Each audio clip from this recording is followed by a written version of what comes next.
Okay, I should be online. So, yee!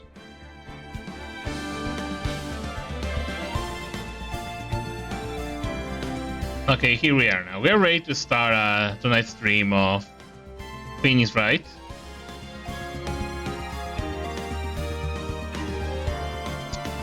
So, hope all you guys are having a good Sunday. The stream is almost, the weekend's almost over, and the week's almost over too. Hajime, Gateto, y Forcaleto. Welcome all the three of you guys to the stream of Phoenix Wright, Justice for All.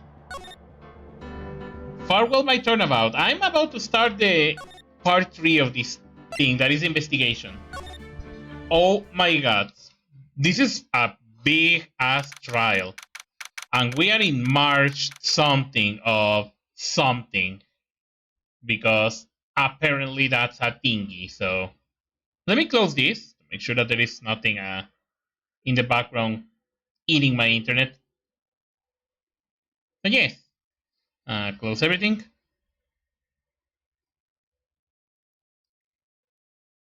So there we go. Okay, now that I'm done with this, let's begin and suffer. Oh yeah. There, Pearls.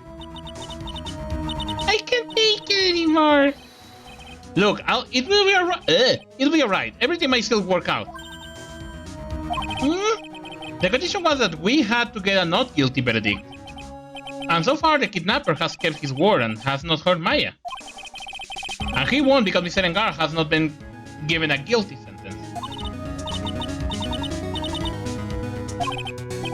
Cheer up, we don't have time to stand around crying. We have to get going.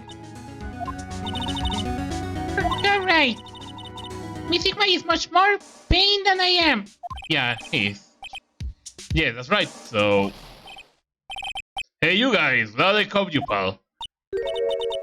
Mr. Scruffy Detective?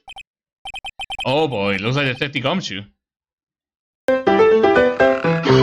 has turned into a sock.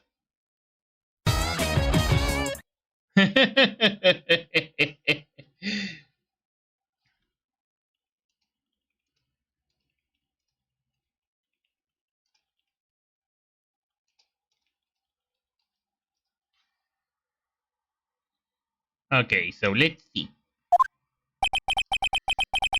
Has been done Mr. Scruffy Detective in Pearl's book now. He just plain old Mr. D. Gumshoe now. And I came to talk to you, pal. But we're kind of busy right now. Okay, talk to me. El futuro. So what are you going to do from now on? What do you mean, pal? Well, you've been fired, right? So, do you have a new job lined up yet? Oh, that, what am I supposed to do now, pal? I don't have anything coming in at all until my next payday. What are you talking about? You don't have another payday. I guess that means I'm just gonna have to work here at your place, pal. Say what? You'll be searching for things that will prove Mr. Angar's innocence all day, right? Well, yeah. Yeah, I'm going to help you, pal. I got lots of experience in investigating and watching over people's places. And I'm great at making really simple meals, pal. I'll take care of it all. Come on, Mr. Nee, let's make... Let's let Mr. Scruffy take care of things. Okay, by the way, what's your best dish? It's a noodles, pal. Why am I surrounded by people who only eat cheap, unhealthy foods? They are not really that bad, they are tasty. I mean, I prepare time to time instant noodles when I don't have nothing to eat or nothing to dinner. I usually go for that idea. I mean, might not be that healthy, but it's actually tasty. And it's not really that bad, like, that can save you in a pinch when you don't have nothing to eat. This lovable idiot, you totally have to agree with that. That was the first time I even seen Mr. Edgewood act like that. Never thought he'd say some things like he didn't care if Mr. Andrews killed herself. He'd say that? That's horrible! But because of him doing that, we got the truth finally. The truth. Miss Andrews' last testimony, I wonder if that was the truth. I'll give you that there was nothing strange in her testimony itself, but I still think there is something fundamentally wrong with the whole thing. You mean about that thing, Paul? What else you want to know? I mean, almost need to frame Mr. Engard. I couldn't figure that out from anything she said at all. Sorry. That you are saying that testimony was a lie? Not a lie, per se. It just feels like there is more here than meets the eye. Or that's what Edgeworth would like us to believe. That's such a dirty treat. Even the one prosecutor was better than that. Paquita, la del karma. Speaking of Miss Von Karma, do you have any more information on her condition? Wasn't she shot this morning? Paca. Miss Von Karma was shot today on the way to the trial by a pistol, pal. But she's going to be fine, right? I mean, Edgeworth says she was in a stable condition, but... Well, she was shot in the shoulder, so she's okay and still hanging there. De tal palo tal astilla. But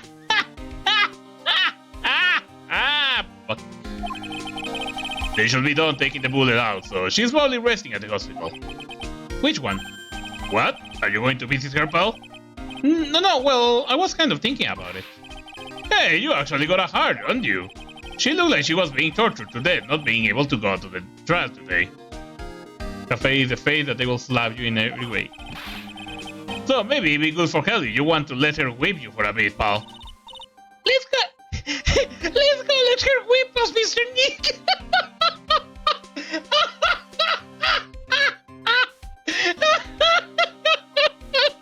What the hell? Oh my god, no, Pearls. Now I'm definitely not going. Let's see. The name of the hospital. Oh yeah, is the Hottie Clinic. That name sends chill down my spine. Masochista detected on to Google that. No, I won't. Well, I guess I cannot hurt to stop by and say hi. No, it's gonna hurt. It's a horrible person. I don't want to go there.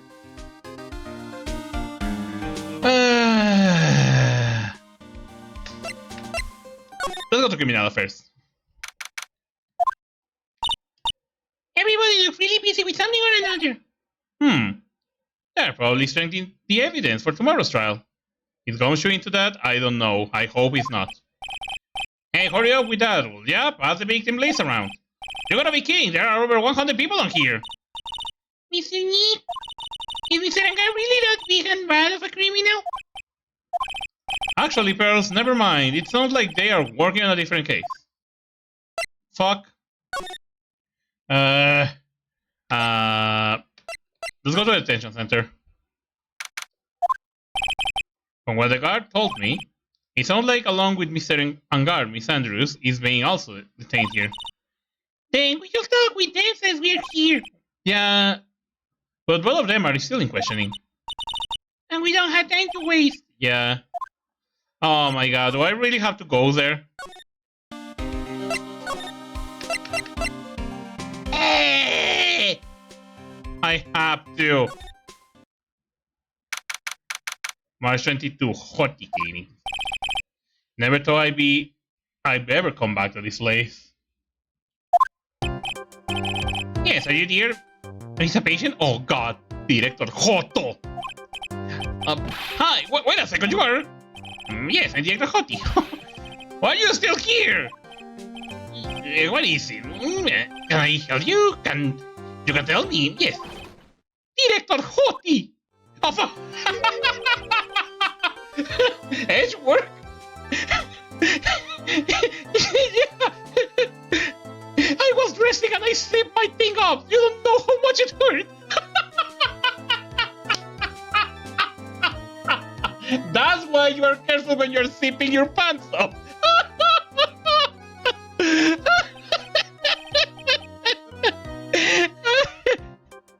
Yes, I'm Director Hottie. I'm Director Hottie. Okay. I'm saying like, whoa. Oh my god. Do I want to give that kind of voice to this guy? No. No, I won. Oh, you're the man from this morning. Yes, what is it? Huh? Director Francisca. How is Francisca von Karma? Oh, you don't need to worry. Yes, she's in good hands. Because you see, I'm personally taking good care of her. Yes. Oh god, no! Poor Francisca, I feel bad for her. Yes, and the surgery went well. You have my gratitude. It looks like Edward doesn't know about this director and his secret. His dark, horrible, disturbing secret. That he's Mickey Mouse. Okay, no. She looks so beautiful, absolutely terrified, yes. I understand. Yes, her opponent was a con, after all. And when I snook up on her real secret, like, she will scream really loud, yes. Oh god, no! Special unit service? I see. Edward, no! But she's really cute too. When I do that, she'd whip me with her whip. Boy, did I cry like a baby. Yes, but I think I could get used to it. You're creepy as fuck! Thank you! Oh my god, thank you so much for doing that. Rare. Go back to your room. You're so mean, my frisky Francisca. My frisky Frisca. What the fuck? Okay, yes, for my IV drops, yes. Yeah, get out. Get the fuck out of here. Bacala del... What are those chulis doing in your hands, Mr. Phoenix Wright? I knew I should not have come here. Shooting. I was shot in front of the courthouse in my right shoulder. But it's no big deal. These sort of things happen all the time. What? In fact, this is my 6th bullet of the year. Can you imagine that? It's like, this happened every fucking Friday. Every time I go for groceries or for something, I get shot by someone. I even had full intentions of running the trial this morning. But that wasn't too much for you. I don't know if I say rare, so rare. Your shoulder must be full of bullets then. Maybe that's why they look so big under their outfit. They are just giant bullets. There is no need to act tough in front of us, you know. Regardless, I was dragged here by that man over there. He was so unyielding, one has to wonder if he was simply interested in stealing my case. It was the only logical course of action, given the bullet was still lodged in your shoulder. But by taking care of this case... Yeah, that's a totally fucking bullet. I found myself having to clean up after you and that irresponsible deal you made. I think I know what deal you're referring to. The deal. Miss Von Karma, you made a deal with Mr. Andrews yesterday, didn't you? I don't know what you mean. In order to make sure you got your guilty verdict on Mr. Engado. Señor en guardia. You told Miss Andrews to not testify in the court today. Actually, I forgot to mention yesterday, but that's actually an interesting way because the name of Adrian Andrews is referred to names that actually, like, I think it's called androgynes or androgynous. That is basically names that can be used for both female and male persons. So yeah, it's kind of an interesting mix because Adrian Andrews kind of tries to... If you look at the sprite in a certain way, it doesn't look that female. And at the same time, it doesn't look that male. So yeah, it's like an interesting choice of names for that character. You told us Mr. Andrews to not testify for today. I don't know what you're talking about. You have proof that I made such a deal. You're denying it. It looks like you were lucky, Mr. Phoenix, right? If I had been in court today, this trial would already be over. All while hiding Miss Andrews' own crime? That is not my problem. Whether she had tempered with the evidence or not, I have only one objective, to find Engar guilty of murder. The end justifies the means, Mr. Phoenix, right? The end justifies the means. Miss Von Karma, Adrian Andrews believes you when you say, if you don't tell the truth of what really happened, then Engar will be found guilty. And what does that have to do with me? Because of that, she is now in danger of being found guilty herself. All because she believed in your words until the very end. That still has nothing to do with me. She's just a weak person, that's all. But you had to know she was. I think visitors here are about over. So, if you will excuse me. What's wrong? Why did she suddenly cut you off? Probably because she thinks I had the advantage in that argument. Edgeworth. What happened today at the trial, Edgeworth? That was not like you at all. I mean, I know you know about Miss Andrews' condition. You could have made her testify as many times as you wanted, but to go that far? She will not testify about that until I say something. Listen, Wright, the courtroom is a garden of judgment. I am putting myself on the line when I stand in there. And that's why I made a witness to do the same. It's only natural. By the way, Edward, you were really angry in court today. That's rare of you.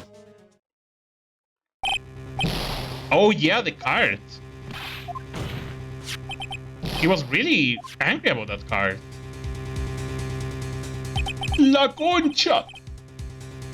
That card, what in the world is it? You mean this? Listen, Wright, this is top secret information. You absolutely cannot leak this. A special investigation team has existed for a number of years, but few knew of it. I understand. Their task is to find the owner of this card. A man called Shelly the Killer. And just as his name states, he is a killer, an assassin, the best at that. So he's like poison and toxic. An assassin. But poison and toxic doesn't have killing cards. They just go, they just assassinate, and they just leave. They just make it look like an accident without a calling card or anything. So who is this Shelly the Killer? The Killer is the name of a long-standing line of assassins. Long-standing? The name first appeared about 100 years ago, I hear. Shelly is the professional name of the third heir, the killer name. So because his professional name is Shelly, he leaves cards with a shell on them. He has a habit of making sure to leave a card by the body of his victim. Why would he do something like that? We think it's part of his duty to his clients. His duty? If he leaves a card, then his clients can be assured it was he who killed the victim. It also serves as insurance against any charge being pushed onto his client. I see. The killer values the trust between his clients and himself above all else. It seems that is one honorable assassin with a moral conscience. I guess that even honorable assassins can exist. Of course they can. I work with two of them. So, you think this assassin? You think he's the one who did the killing in this case? It will appear that way. The discovery of the card basically confirms it, wouldn't you agree? Shelly the Killer. Shelly la Concha. That sounds so bad. My situation. I noticed something at the trial today. You were behaving in a very strange manner. Is something that matter? Oh no. Lo sabe. I guess I should just tell him. Maya, she's been kidnapped. Kidnapped? What does this kidnapper want? An Akital. I see. I had no idea. I will prepare a rescue team as soon as possible and resolve this by tomorrow. Really? Do you hear that, Mr. Lee? Mr. Edgeworth is going to... Stop trying to console me, Edgeworth. I don't need your pity. There is no way you can find her. We don't have even a single lead to go on. There is only one way to save her. I had to get an acquittal somehow. It's the only way. Right, listen. You need to know something. One court leader was killed by Shelly the Killer. And the client who ordered the job is Madame Guard, your own client. Please, stop. I can't listen to you. I can't believe that. I see. Well, if you want to continue your investigation, you will need this. What is it? The hotel right now is restricted to police personnel, as we are looking for any clues that might lead us to Shelly the Killer. But if you take this with you to the hotel, I'm sure they will let you enter. Letter of introduction. In any case, I must attend to preparation for Maya's rescue team. We'll meet again if anything should happen. Now, if you excuse me. Nick, do you think Serenga hired an assassin? There is a possibility now. No way! I mean, he doesn't have a psych lock. Yeah, I guess not. Okay, little observation. He doesn't have a Psylocke because we asked him, if you kill Juan Corrida. He didn't kill Juan Corrida, but he hired someone to kill Juan Corrida. So that's a thing. Maya, please, all I ask you is you make it home safe and sound.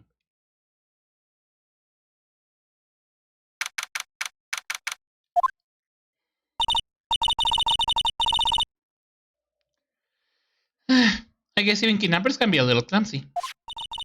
Clumsy enough to drop a card like this for me. And even though he says he was an assassin, I bet he's making that up like how Nick does with everything in court. Anyway, let's try out the card. Oh yeah, this is where we left.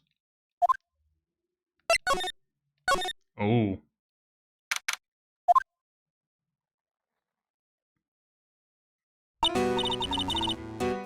What is this place? I got a feeling I'm not in the hotel anymore. Are those videos over there? Well, I'll worry about that later. For now, I should be looking for clues. That way I can show them to cease, and maybe get out of here. Oh, it's so... That's weird. What's a figurine doing on a sofa in a place like this? I think it's a bear. Oh, how cute. We got a lot of cuts and slits on it. I wonder if it's some kind of puzzle or something. Oh, what is the name of that lady? It's what is the name profile? Celeste Impacts. That's Celeste's Impacts. There's a faint picture sitting on this coffee table. It's a picture of a woman. She's kind of pretty. Hey, looks like something reading. Let's see. I think it says, "With love, Celeste." I bet this could be a clue. Oh shit.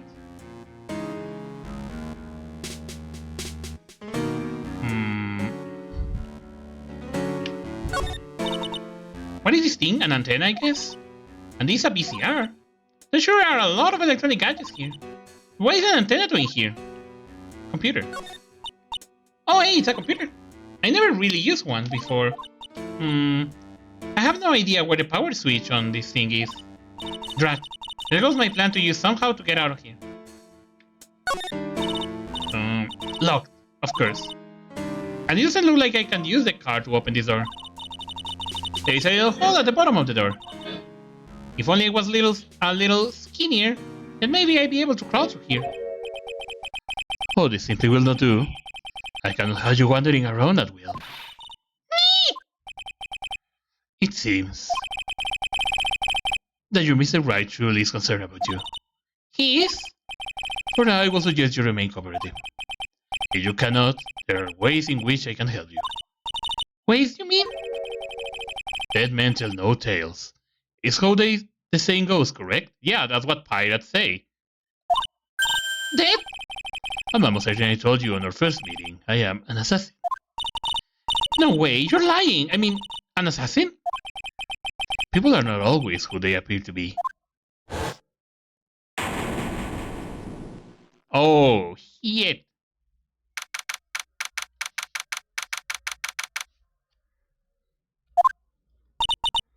Mr. Nick? Oh yes, Pearls. Got caught up in my thoughts about Maya's situation. Mr. Edward has left you now? I guess for now I have no choice but to believe in Mr. Engar. But I think I should listen to his story one more time. Alright, let's get going to. Okay.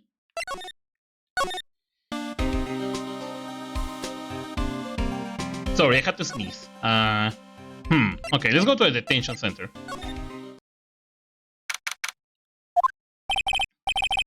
I'm sorry, but visiting hours are over for today. Oh, I have too many questions I need to ask. I'm sorry, but I finished Wright, a lawyer for one of them. You're Mr. Wright, you say? Oh yeah, there is a message here for you. A message? It's a Madame Guard. Ah, here you are. What did you read? Is something really important? I don't know. Let's see what it has to say. The Mr. Lawyer. The Mr. Lawyer, dude, I got something really important to tell you. Why do I feel uneasy all of a sudden?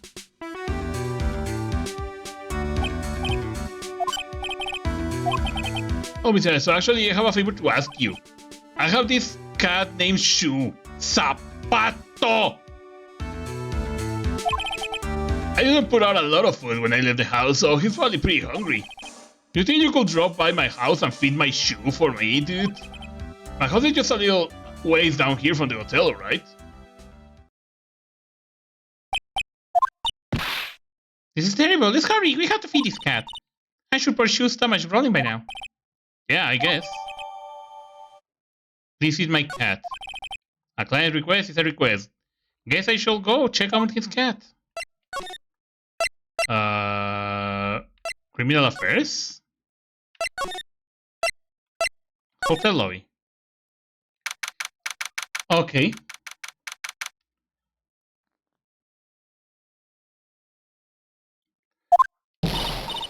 Alright now, Nick. Sorry, I was looking for something. Ah, sorry. I'm looking for something random. That's if I can find something random, that I hope I can. Hold on.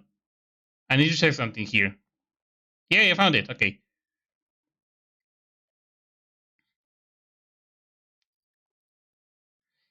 Let's go look for clues. We have to. For Mystic Maya sake. You shall not pass! Damn it, Gandalf is in this game. Oh, La Vieja! Anybody may name and turn into gas, you speaky-headed bitty fucker. Because of you, I've been made to look like the bad guy again. Although I did get a piece of gum from Edgy Boy, just as he promised. But what? Oh no! No! Shut up! Shut up! This lady's gonna drive me crazy. Ah, Miss Oliver! Get your hands off me! His zombie is alright. It's airtight. No air gets in and no air gets out. Then why do you keep putting it on? I think you can get me moved with this silly question. You're going to have to defeat me if you want to get by. I'm not hearing this. Oh, living room. I can go to the living room. Okay.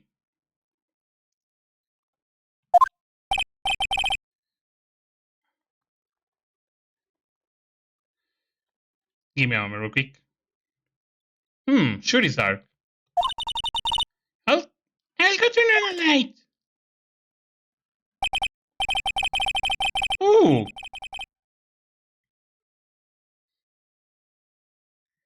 Nice.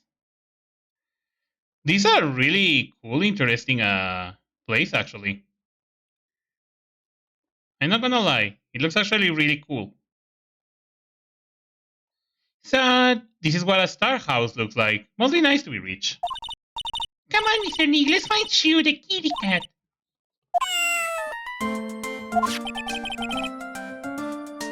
I'm gonna put this instead. Hold on.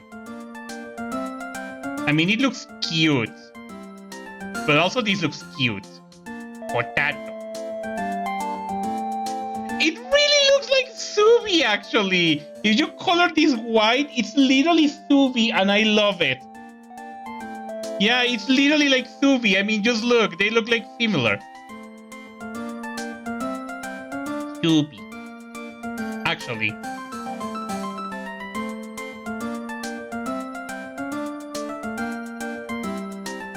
Because why not?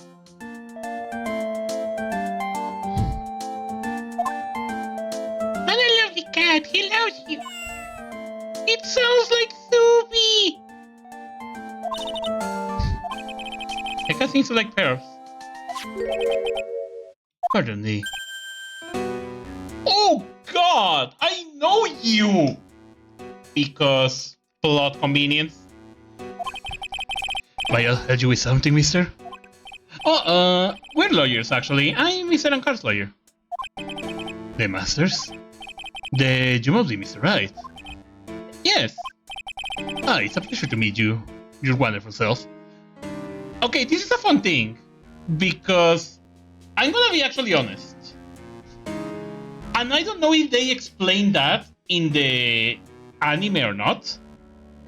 But if this guy is the same killer that contacts you via the radio, why Wright doesn't recognize his voice? It will be perfectly recognizable, and be like, oh yeah, it's the same guy. I am the family butler, John Doe. Good one. Good one. I think that's actually the name you give a person that is unidentified. So John Doe, I think that's the name that the police used to name someone who was not identified. It's a John Doe. Nice to meet you.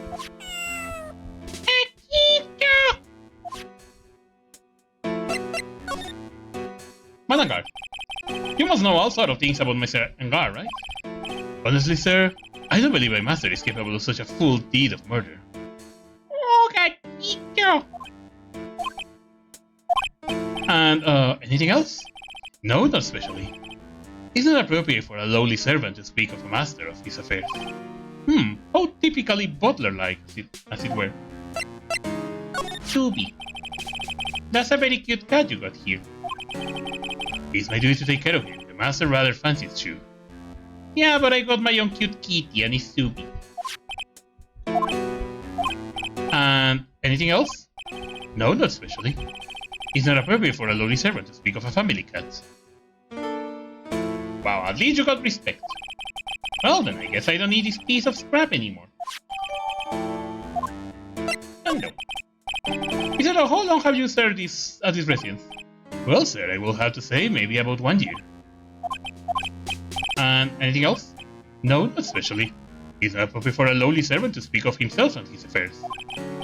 You know, I will tell Mr. Angar the kind to have a maid over a butler. Well, I'm afraid I must take my leave for now. Oh, we should probably get going yourselves. So young, and yet a race so accomplished, a master of law. But there is also a lot to be proud of in being a butler, in charge of a house and all. Thank you for the compliment, sir. People are not always who they appear to be. Now, if you would excuse me. Oh, Akiko. Well, we found a cute Subi. This is the best thing. You are the cutest and most lovely potato cat ever. Potato. In fact, you are so cute and adorable that I'm gonna put you right here. That looks better.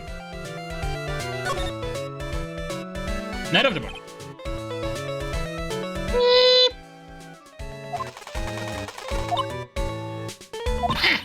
A little years too early to be asking me questions, Mrs. Zapper. So that the only way I'm going to get an investigation done is to first do something about that cocky area. Today's trial. Oh god. Oh yeah! Maybe if I show her this letter I got from Edgeworth. Miss Albach, if you will look at... What? You want me to look at this worthless piece of... Itchy poo! Is that her perfume? Pheromone amor I smell? Let's see here. Would you please allow this unsophisticated young person to conduct this investigation? Yours truly, Mr. Edgeworth. Yours truly? That means good at That means good at flattery. Fine, but only because I keep saying so, you understand? I just thought of something I have to do. Remember, no messing around. You do anything bad and I won't let you off the hook. It looks she has a strong feeling for Mr. Edgeworth. That might be, but you know nothing going to come of it. That's so mean, Mr. Nick. Things are meant to be told here. Ow! Every time we talk about love, I always end up with a handprint on my face, somehow. So anyway, let's continue our investigation. Okay. What now? Why asking before I forget? You can't go into Encar's room today. Why? The policeman investigation team is going to be in there all day, you hear? I wonder if they are the team in charge of investigating the killer. Instead of going there, set our foot on there, and you will run away the old fart. Old fart. Old fart. Fuck. What is wrong with me? El Salón de la Viola. Looks like we are the only ones here. And yet they seem so busy somehow. Probably because the police team is securing for clues about the killer. Hallway. Hey, city boy! Gosh darn it. Lotta, you're still here? Reconcurs! An investigating photographer is as stars of her ability to snap up the scoop. Yeehaw! I mean, yeah. And this still just has the aura of mystery. You know, like something always about to happen. But do you have a camera? Correct, given. A photographer gotta have cameras out there like corn to be a real pro, you know? Oh, I hang around here. Speaking of cameras and feeding them out, do you have mine? Yeah, bread thief? Why you can't you drop that thief thing already? Camera. I'm a baby! My CC tells a baby. What's with the red coated prosecutor anyhow? The guy told me I was investigating refused to give it back to me. Well, that's kind of how it is. Hey, you're the Red Coast friend, ain't ya? So, bring a full good word for me and get my camera back. You want me to do that? What? Listen, knock the guy real good for about 5 hours and I guarantee he'll give it back. Why don't you do your own dirty work? A scandal. So about the note that was inside your camera case. Oh, that ditty I wrote? Yeah, can I believe what you reading? You mean the stuff about the guy solving his manager lady on the corrida? Yeah. Oh, well, everyone, you will not believe that. What? Look, I sort of wrote that on whim, you know, within whatever came to mind. Whatever came to mind? Yeah, when you get down to it, it's just a lot of random bulldooders. Hey, what's with ya? Why are you starting to me like Grandpa used to? Hey, why do you look like you suddenly got older too? Or am I just shrinking here? Yes, you are. You are shrinking. Night of the Murder. I want to ask you about the Night of the Murder. What? You're really gonna shell out the box for info I got? Laura, you were loitering in the hallway the night of the murder, were you not? Well, kinda, but brace yourself, Phoenix, here it comes. I didn't exactly hang around for the entire time, you know, follow a few stars around. Got a few autographs, shook a few hands, had a soda pop with a few of them too. Looked like she was not there the entire time that night. The security lady also wasn't in the hallway the whole time either. I guess that means there is no one who can tell us who came and went that night. Well, I reckon it's time for me to get going. A tablet photographer without a camera is just a tablet, huh? Yeah, I guess so. Get yourself together out there, you hear? I'm coming to see you in the court tomorrow. Okay, I'll see you then. And you too there, little one. Keep up the good work, okay? Okay. Don't be picky about your food now. Okay. And make sure you do all your homework, you hear? Okay. And if you happen to find yourself a camera, make sure to bring it right to... Would you just please leave already? Thank you. These fucking things. La corrida del cuarto.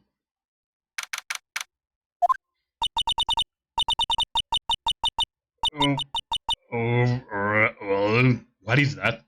Okay, no, I don't know if it's even this guy. Fucking. In the Spanish version, the name is him Juan Rivera. Juan Rivera. That sounds better than Juan Corrida. Because obviously the name in Spanish means something very obscene. Sí, Juan se corre. Es alguien con una vida sexual muy activa. Okay, no. Juan Rivera sounds actually way better. Miss me. What is that otherworldly ghastly moaning? Ah, it's a moaning. Oh, okay. It's Juan Corrida, okay? No. He was not dead. Evil ghost. I don't think it's a ghost, maybe it's a demon. That's it, because you're calling a demon, Brad. Ah! Zoinks! Zoinks, Scoob, it's an alien! I'm really thinking seriously, I don't know. Are you getting an alien? Oh, it's you, Miss Olbach. What are you doing here? What is wrong with you young guns today? I came out here to pay my respect to my poor Juan, and you're disturbing me. What, you were doing a corrida yourself? I better shut up. Night of the Murder. Please talk to me about the Night of the Murder, just one more time. I talk about it plenty of the trial. I was full, drink, received by the fraud of a photographer at her note. She was loitering around here with an imbecile look on her face. With an imbecile look on her face, there is a new bird there. Okay, Haji. Now, hold on a second there, you little pipsqueak. If you're going to take notes, at least make me sound better than that. Oh, all right. Now I've seen everything. But you know, I was working that night too, doing my job. And in my own business. So it's not like I had time to waste standing around here the whole night. Las memorias de corrida. Las memorias de la corrida. It was funny. You could tell me a bit more about it. Why, Gabe? Oh, God. You are the most popular star, you know, especially when it counts in my book. But I hear that he was lagging behind in the polls against Mr. Angard. Well, that's just a recent thing, bad luck and all that, you know? But he was going to become even bigger star than he used to be. Just look at this mountain of presents. Oh, so it's a show of the mountain and the feeling of all his fans have for him. Yeah, the mountain is pretty big and certainly nothing to shake a stick at. Mr. Nick. What is it, Pearls? The presents are all bears, right? She's got a point. There is not a single thing that there is not a bear. Although Mr. Korea present from his fans seems to be bears. Oh, that's because you can't think of one without thinking about bears. What? Bears? Why bears? You don't know. When my dear Juan was training, he fought bare-handed with a bear. He refused to give in and let the bear win, but after the fight, they became friends. What? Wow, what a heartwarming story! Look, if you like those young people dramas, I can see the two talking out. Down by a river going, eh? You sure can fight. You too, Bob. You too. Did all that really happen? You think his biography, Bob? What a load of crook. So ever since then, fans have been giving him bears as presents. Yeah, nice. Bears. I'm Uncle Bear and I say it's barely 8 o'clock. What is that infernal racket? Is one of the presents going off? Sounds like it's already 8 p.m. Way past your bedtime. It's 8 p.m.? It looks so bright to be 8 p.m. That startled me. I thought I was going to die for a second. 8 p.m. That's the time when the award ceremony ended that night, remember? Time sure flies. Hard to believe it's in 2 days at that ceremony. Oh god. It's this guy again. Hello? Hello? This is not a phone. Maya! Who is Maya? You haven't heard her, have you? It seems you were not able to fulfill your end of the bargain, Mr. Attorney. I have heard the news, so it will seem my present did you not good. Oh, no. One more day, please. All I ask is for one more day. I'll get not guilty by anything for sure this time, please. I suppose if I must. I need an acquittal more than anything else after all. Please, Let Maya say something. I want to hear she's right.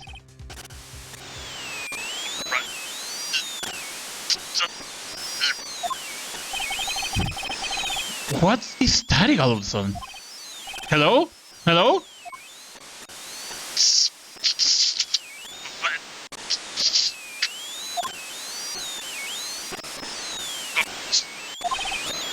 Damn it! Did the transceiver just suddenly break?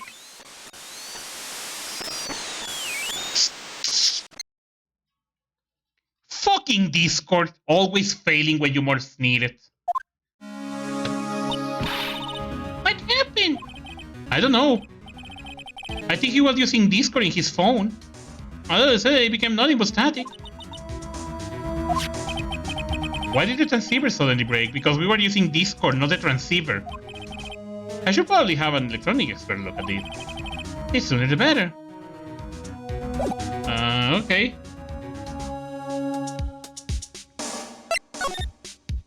I'll wait. I wonder if Gumshoe can help with that.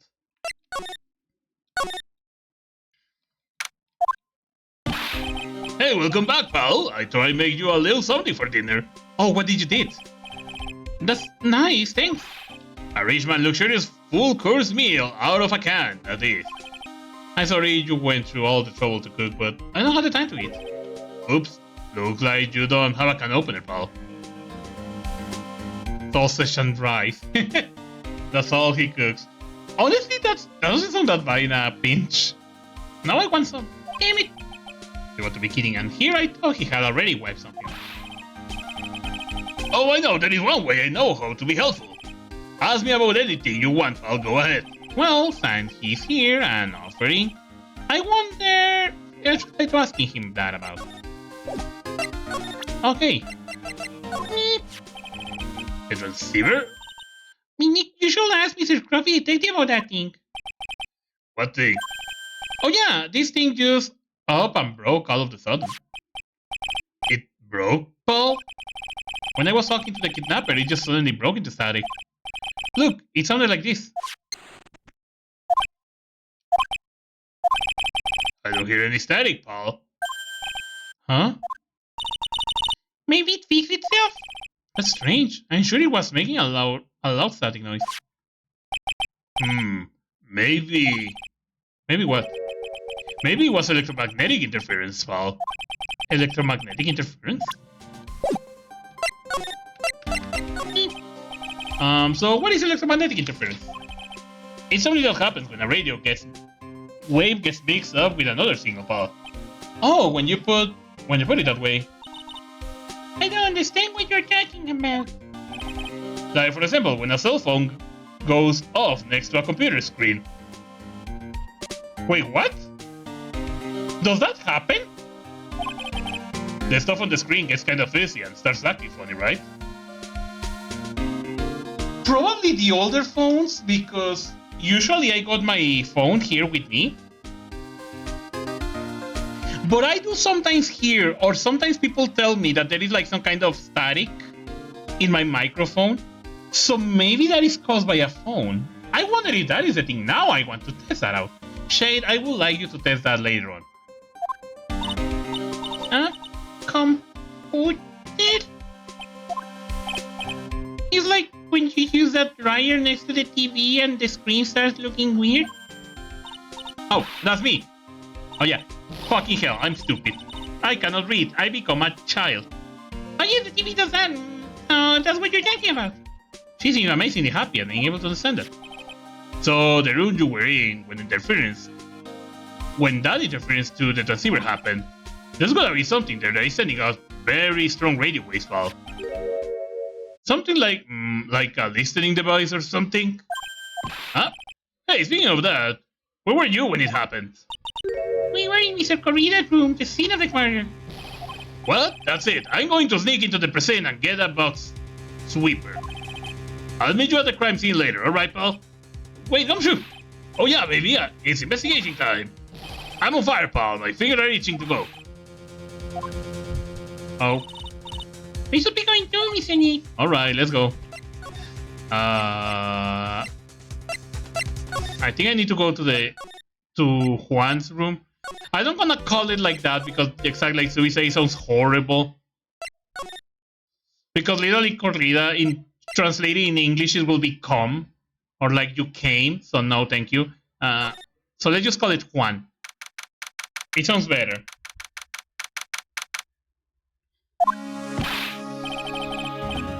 Hey, you're finally here, pal. Sorry to keep you waiting. Do you have the bug sweeper? Well, you see, I got boss trying to sneak in, pal, then suddenly I'm staring at the precinct doors. On the outside, I mean, so yeah, I couldn't get one of the police sweeps. Do you mean you couldn't get one? We need that item. Hey, calm down, pal. I didn't say I didn't get one, just not the police's. So this is a bug sweeper. It looks a little broken. Hey, this was made when I was in elementary school, pal. Wait, you made this? Oh, by who? Me, of course. Saying this sure brings back memories. Hey, don't look down on it, pal. Sure, it looks a little bit up. But I put my heart and soul into building this puppy here. Your heart and soul? It will work, trust me, pal. It will do the job, but you can't set the sensitivity. So it's going to be about anything that gives off electromagnetic waves. But isn't it better that way? Well, anyways, as I broke it all the way, might as well give it a whirl, pal. I'm getting the sinking feeling again. That's all he cooks. Okay, now I'll tell you how to use this baby. There is a listening device or some other sort of bug hidden in this room, pal. And we're going to find it, right? Right now, first let's turn the sweeper on. Next, move the sweeper around to give the room a real tough. Look and see. The sweeper will let you know how strong the signal is speaking of, so keep an eye on it, okay? When you find something that is giving a lot of radio waves, press Enter to look onto it. There's a lot of things here that is going to give off the radio waves, so let's take a good look at the thing. Alright, I'm going to stand outside and keep an eye out. Give me a yell if you find that bug. Got it, pal?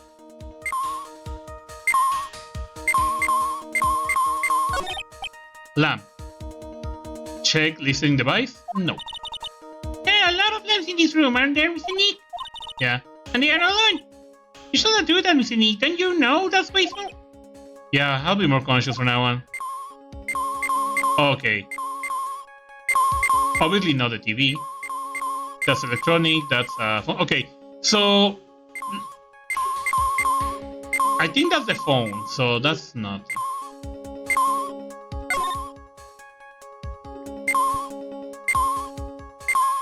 It's funny that the clock is not giving that. That's a computer. That's a calculator. Oh, that's a clock.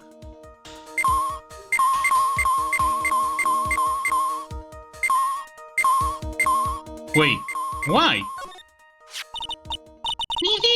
This is just a giant stuffed teddy bear, right? It's the biggest one I have ever seen. Hey, so did you guys find it yet? The listening device, I mean. Not yet, but it's very nice. Let's see. Perfectly normal stuff bear with some really strong radio waves. So now you found the device to me, pal. Let's dig this big fella's eye out and see what we got. No, you can't. Such a bad attack.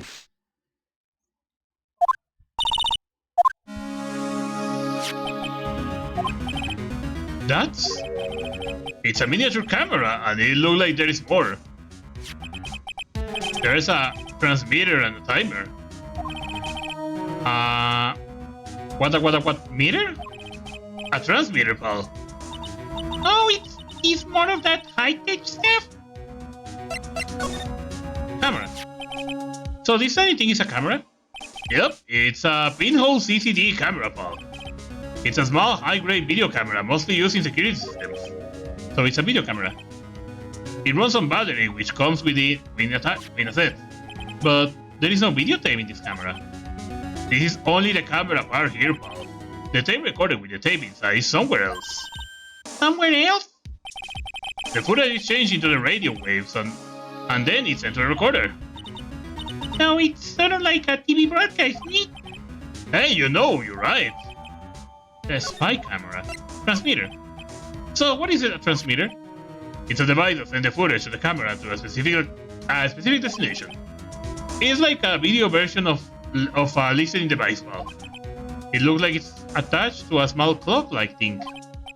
Oh, that's a timer, pal. You can set it to turn the camera on a record at a certain time with it. You can set it for a certain time? Yep. Let's see. This looks like it was set at the start at 8 p.m. and go for 1 hour. 8 p.m. That was the time the award ceremony ended. There is no date set, so it's been recording every night, I guess. Mr. Detective, how long has Bear been here? I'm pretty sure he's been here since the night of the murder. Then maybe? Maybe the camera caught the murder on tape. What? And you think about the angle of the berries set.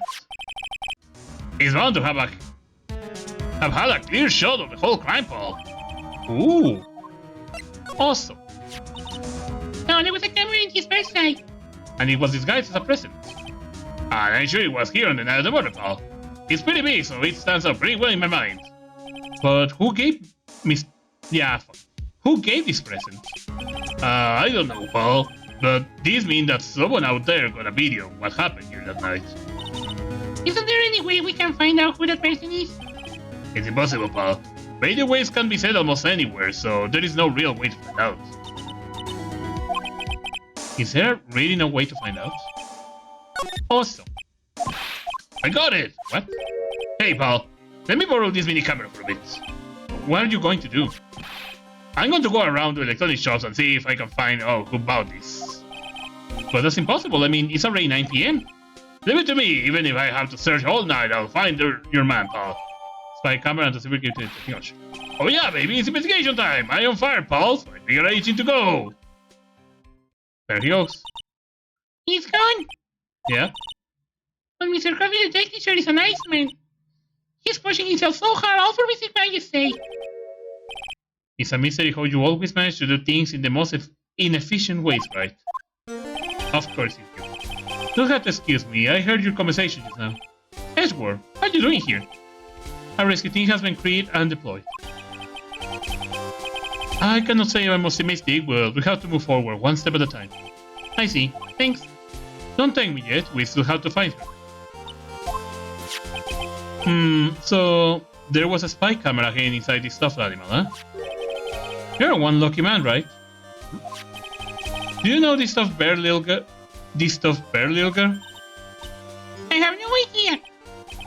Of course not. The maker of this bear is very expensive, luxury brand from overseas. It's completely handmade, and only a small number of these are exported here. What?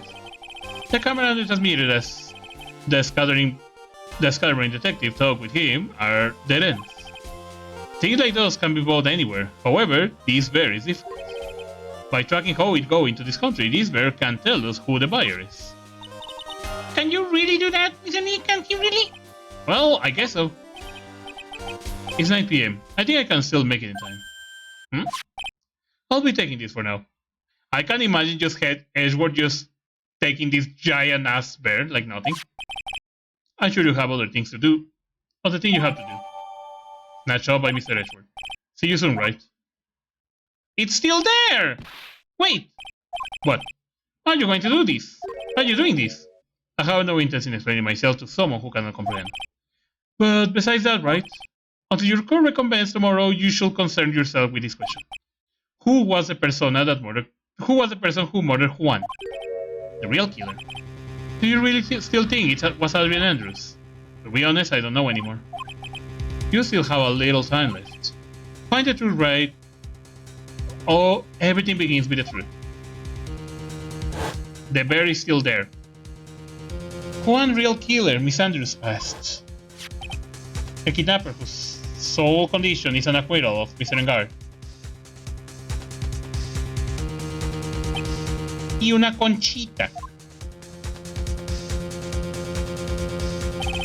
Maya, the only way I can save you now is to find all the answers to this case tonight. I don't understand what your real intentions are, Edward. But you said all I can do for now is find the truth.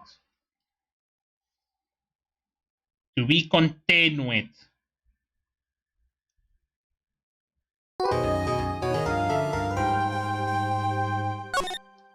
Well, that was the first part of the investigation, and it almost took me 1 fucking hour.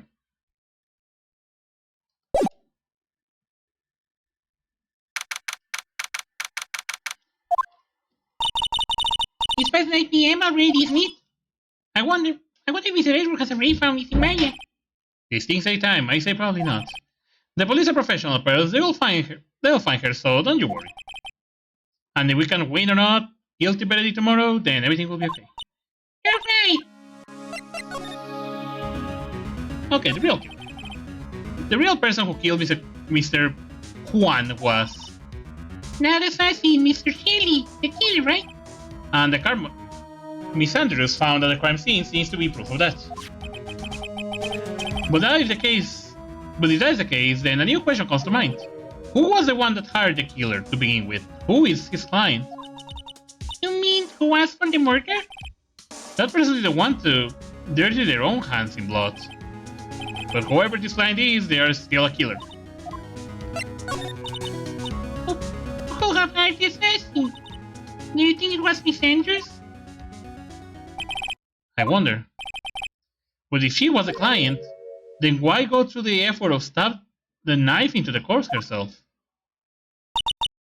But if Mr. Andrews wasn't the client, then no, it can't be. Madame Garg himself. If Mr. Angar really did hurt the assassin, Then he is not innocent at all. Far from it, he will be guilty of the crime. can't be Mr. Angar, right? When we first talked with him, I'd like to ask you one question. Did you kill exactly? We asked him, did you kill, but not did you hire? So that's why he said no. And we saw no side logs. I didn't see any side logs at the time. That reminds me. Do you remember something? do you remember something with the knee? Yeah. Something Miss Andrews said to the trial today. She said something interesting.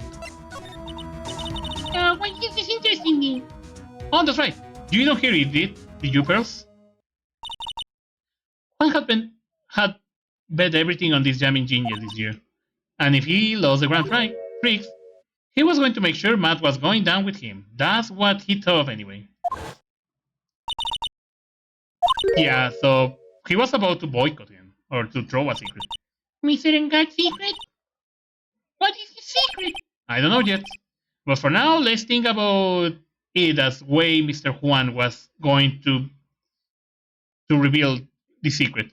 Senor Juan.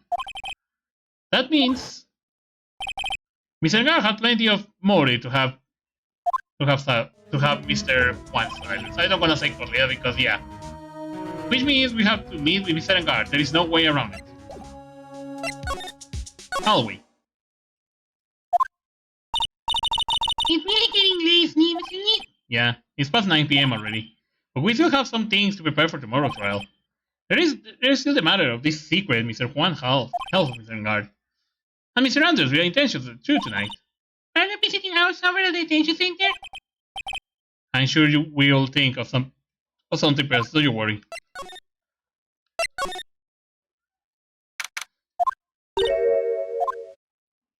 La Marciana! Hey, wait! What is it, Whippersnapper? I don't know if something else has to do with you, is very good. Like just now, I was under this strange device for who knows what reason. And I was told to use it to search the whole hotel. That's the box sweeper, isn't it? The one Gonshu made. I don't know, and frankly, I don't care, but the request came from Edipo, so... Edward. And he said...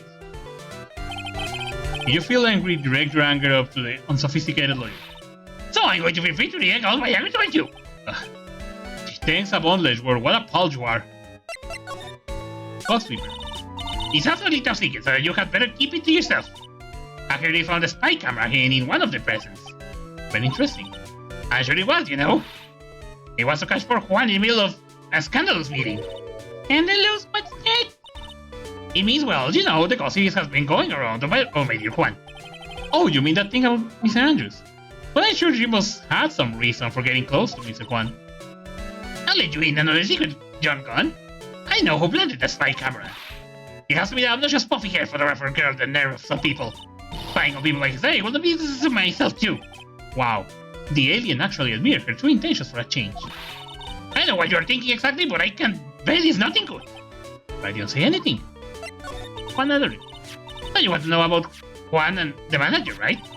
Actually, as I hear it, they were something of a relation pairs too. Oh, I tell you, Juan really welcomed the manager with open arms, I heard. That manager? What are you talking about? You don't know the manager woman Juan had? It's a shame she killed herself, though. Oh, you're talking about Celeste Impact, Miss Andrews met her, right? Yes, that's the one. The Celeste girl. She was supposed to get married, you know. Married? You mean to Juan? Really? You young kids today don't know anything, do you? The girl Celeste killed herself 3 days after her marriage announcement. 3 days after the marriage announcement? What in the... I was going to kill herself, she was going to get married. Well, that's because she was thrown away, you see, by Juan. What? But they were going to get married, right? They promised each other. They held a grand announcement session, but 3 days later, Juan suddenly canceled their marriage. It's that true? It was in the weekly magazines. Why? Why did he do that? Oh shit, this is gonna get horrible. I was not in the magazines, unfortunately. I see. That night after Juan called of the wedding, that manager Celeste killed herself. How terrible. I wonder what happened between these two. Wow. Okay, now that's... Oh, that night there must have been at least a few hundred people here. I guess the police are done with their questioning and investigating. It looks like the things in the lobby have finally calmed down. Let's go to the... where is it?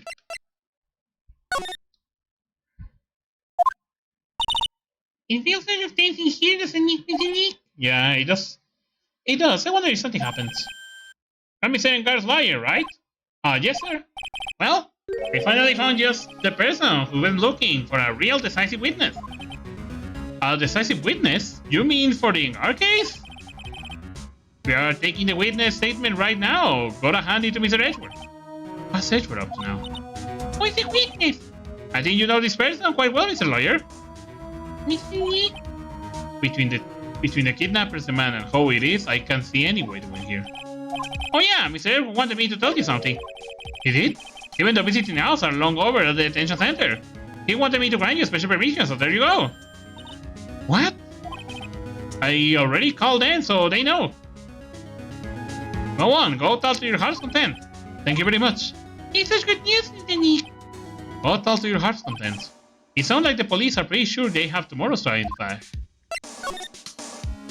Okay, detention center.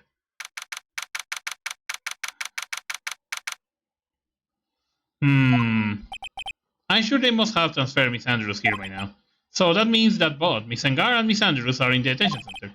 Now then, whose story do I want to hear? Okay, let's hear Miss Andrews first.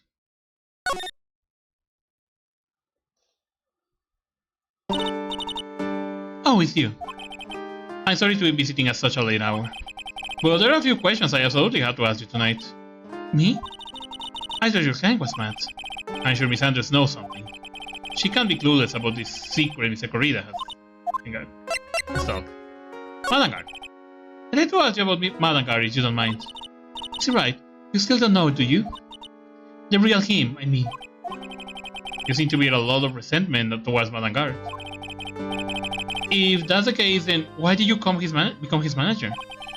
And why would you become intimate with his rival? That has nothing to do with this case. Nothing. Celeste Impacts. How about Miss Celeste Impacts? I have finally put her behind me. And now, thanks to you, it's all come back to surface. I'm sorry. Yes, I was shocked by her suicide. And it's true that when I heard the rumor that Juan was the one who had hidden her suicide note, I began to draw close to him. I wanted to get her suicide note back and to burn it. You wanted to burn it? Why? I only wanted to spread just like the another piece of gossip. But I never held any murderous intention towards Juan. I will never do something so stupid. The suicide note, though? I wonder what said. I frame him. Why did you try to frame Mr. Ungard? That is simple, because he's the killer, that's why. Isn't it the duty of every citizen to inform the police? But there had to be another way. The police are excellent at doing their job, so they figured it out, right? Yes, they are so good that they couldn't figure out the real truth behind Celeste's death. It's Andrews. Well, I know you are not the type of person to do something without a reason. So please, tell me why you did what you did. Revenge. Huh? Can you say something just now?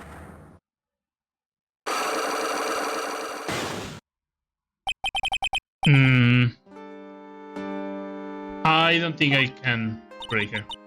Don't you understand yet? You are not my lawyer. To be honest, you are more likely my enemy. But I'm sure I just heard Miss Andrews say revenge. But yeah, there is nothing I can do, I think, right now.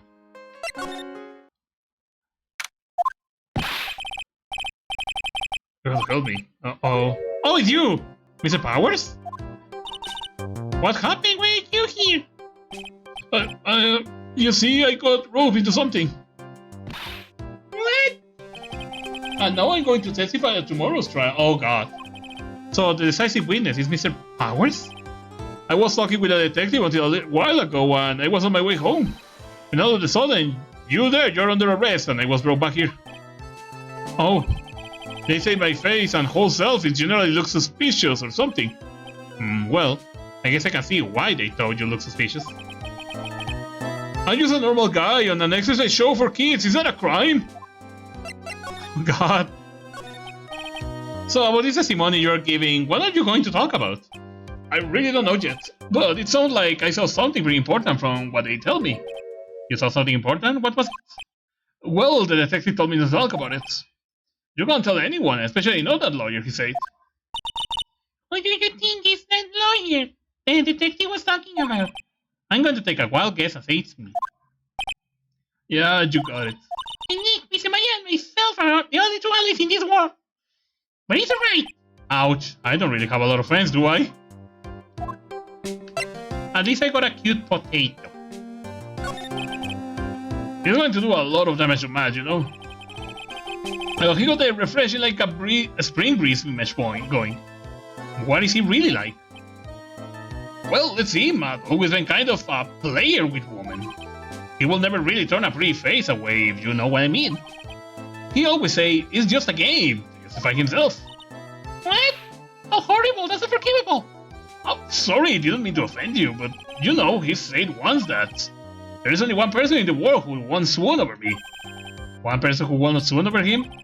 His manager, you know? Miss Andrews. Why is Miss Powers suddenly looking kind of energetic? Cozy. Ah, you see, I'm actually soccer for gossip. I mean, celebrities and their work have their dancing sort of image, right? A dancing sort of image, but aren't you a part of that dazzle, Mr. Powers? No, I'm more of a hairy, sweaty, smelly, brutish kind of guy, you see? Oh, God. Well, it's okay, really. I get to hear plenty of gossip about a lot of the other stars around me as things happen. Well, that's true. Oh, hey, so did you hear about this yet? About Miss Andrews' mentor and her suicide? I mean, Mrs. Impact. We heard something about how her wedding was cancelled. Yeah, that's what I'm talking about. I thought about it a little the other day about that mysterious death. Hey, Mr. Wright, why did you ask me about that? Go on ahead. Mr. Powell is so cheer up. His skin is practically glowing with electricity. Okay, tell me about the suicide. So, have you heard this? Celeste left a suicide note. And they say that Juan went and hid it. We heard about that in the court today. But there was not any actual proof that she had left a note. Well, that is what I think. I think that something bad was written on that note. Something bad for Juan, that is. Something bad for Mr. What do you feel so? Well, before she died, Celeste talked with a few of her friends. And she said, it looks like I got caught up with a truly insidious man. A truly insidious man? Did she mean Mr. Juan by that? Well, there is no one else that fits that bill, right? And that would be the reason enough for him to hide the suicide note. I see. Well, that's some good info, thank you. You're welcome. Mr. Ngar and Miss Andrews, they're both at the detention center right now. Right, are still things I don't understand or know about, I'm sure. I have to go to them. Okay. Okay, let's go to the detention center. And this time let's talk with, let's start with Madame Guard this time. Dude, it's Mr. Wright. I hope you can get me off the hook tomorrow. I'm counting on you. I hope so too. They would just drop a bombshell on me by saying that Juan Cuadrilla was killed by an assassin, and that assassin client is this man, Madame Guard. What's wrong? Mr. Angard, there is something I must know with 100% certainty. You think I'm different, you're totally not like your usual lawyer dude self. Do you know about Miss Corrida and Miss Andrews' relationship? Well, it's all over the tabloids, dude. But I don't know any of the details, if that's what you mean. Look, yeah, I don't wanna give you that dude down. Look, how many times I do have to tell you, I don't care what Juan did with his life. Miss Andrews, she had a purpose in mind when she started seeing Juan. Her mentor was Juan manager. And Miss Andrews was going to get Miss Celeste Impact suicide note from him. Celeste? Does that jog any memory? Dude, I suddenly just got totally hungry. You up for a pizza? My treat. Pizza. I actually would love a pizza. Nick, what's pizza? Is it a kind of pea like green peas? Let's go eat one later, okay? I got cut off by the pizza dude at the shop. That's too bad. Well, how about we get our mind off this topic and talk about something else, okay? He's hiding it. Mr. Angard, are you connected to Miss Impact Suicide in some way? About the press conference. You mean that one where Juan was gonna dress up as a samurai? Yeah, I heard a little more about it from Miss Andrews. I'm gonna skip the flashbacks because we already know that. Could you please fill me out in what this secret is, please? Oh, he knows. This asshole knows. Ducarito! I knew this was coming. Don't tell me. Cyclops. You said a secret, right? But I don't have any idea what is it. Do you, dudes? Did Gumshoe say something? I don't like the sound of this ringtone right now. It sounds kind of ominous. Please use your imagination. You should really pick it up, Mr. Nick. Hello? You got a big problem, Paul. What's wrong? I'm on my way to your office right now. Okay. Hey, wait a second. Why is he coming here? It's terrible. I don't know what to say, Paul. It's the end. I say... I got here faster than they thought. Hey! No time to relax now, Paul. I'm confused as anything here. Well, what happened? We got him. We know who bought the spy camera. Eh? This quickly? And this bear what gave them away, pal. The bear? I figured it out, pal. I figured that we should have been looking into the bear instead of the camera. But it smells. And go on. There is only one person who bought one of those bears related to this crime. Who is it? Who'll be so rude as to spy another person in the room? Madame Guard. I'm doing fine, Lucarito. Hope you're doing fine too, by the way. Huh? Madame Guard, you're fine. That's cool, pal. And here I thought things will not get any worse. Also, are you sure you hear right the person who bought this bear was? I heard it from the department store clerk, pal. This is a credit card receipt for the purchase. It's for 38,000, pal. That's an exact match to the price of the stuffed bear. A receipt? That's all you have? Nah, it's not just that receipt, pal. The store clerk says so himself. He told me, I'm sure I sold that bear to Mr. Angard. I mean, the clerk even got Mr. Angard autograph out of it, pal. So I'm sure the person that bought the stuffed bear was Mr. Angard himself. My sight is failing. This can't be. So what about the spy camera we found? That was at the end, pal. I mean, you can't get this kind of thing from anywhere. For now, I guess I can give this back to you for your file awaiting evidence. I know you don't want to give up, pal. I never thought I didn't think it's possible. The person who put the spy camera in Juan Corrida's room was Madame Guard. I would be surrendering to something like this. I bet it was to catch Miss Andrews and Miss Corrida in one of their grandes deals. Era para cachar al señor Corrida con Andrew. Echarse una corrida con Andrew. Okay, no. Especially when they've been blessed by the presence of a general. Yes.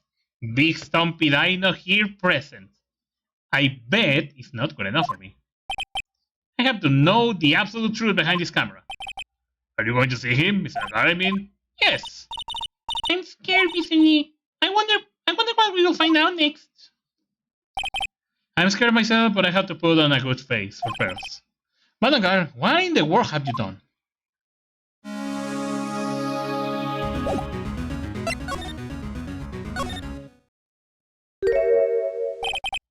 You are working really late, you know? It's already past 10 p.m. to it.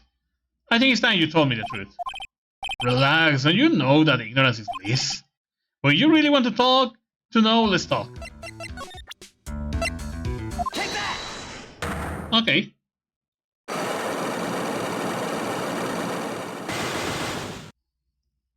He's gonna... No problem, have a good night and sleep well. I will try my best to don't do that. Now, let's hear what this secret of yours is. What if Mr. Corrida had been successful in his plan? What would have disclosed? I told you before, dude, I don't know anything about Juan, okay? Look, Mr. Wright, I can keep up saying it until I'm blue in the face, but I totally didn't pay Juan any attention the whole time that night. I mean, come on. I was in the middle of a nap. Don't lie to me. Huh? I know you paid close attention to Mr. Corrida, especially that night.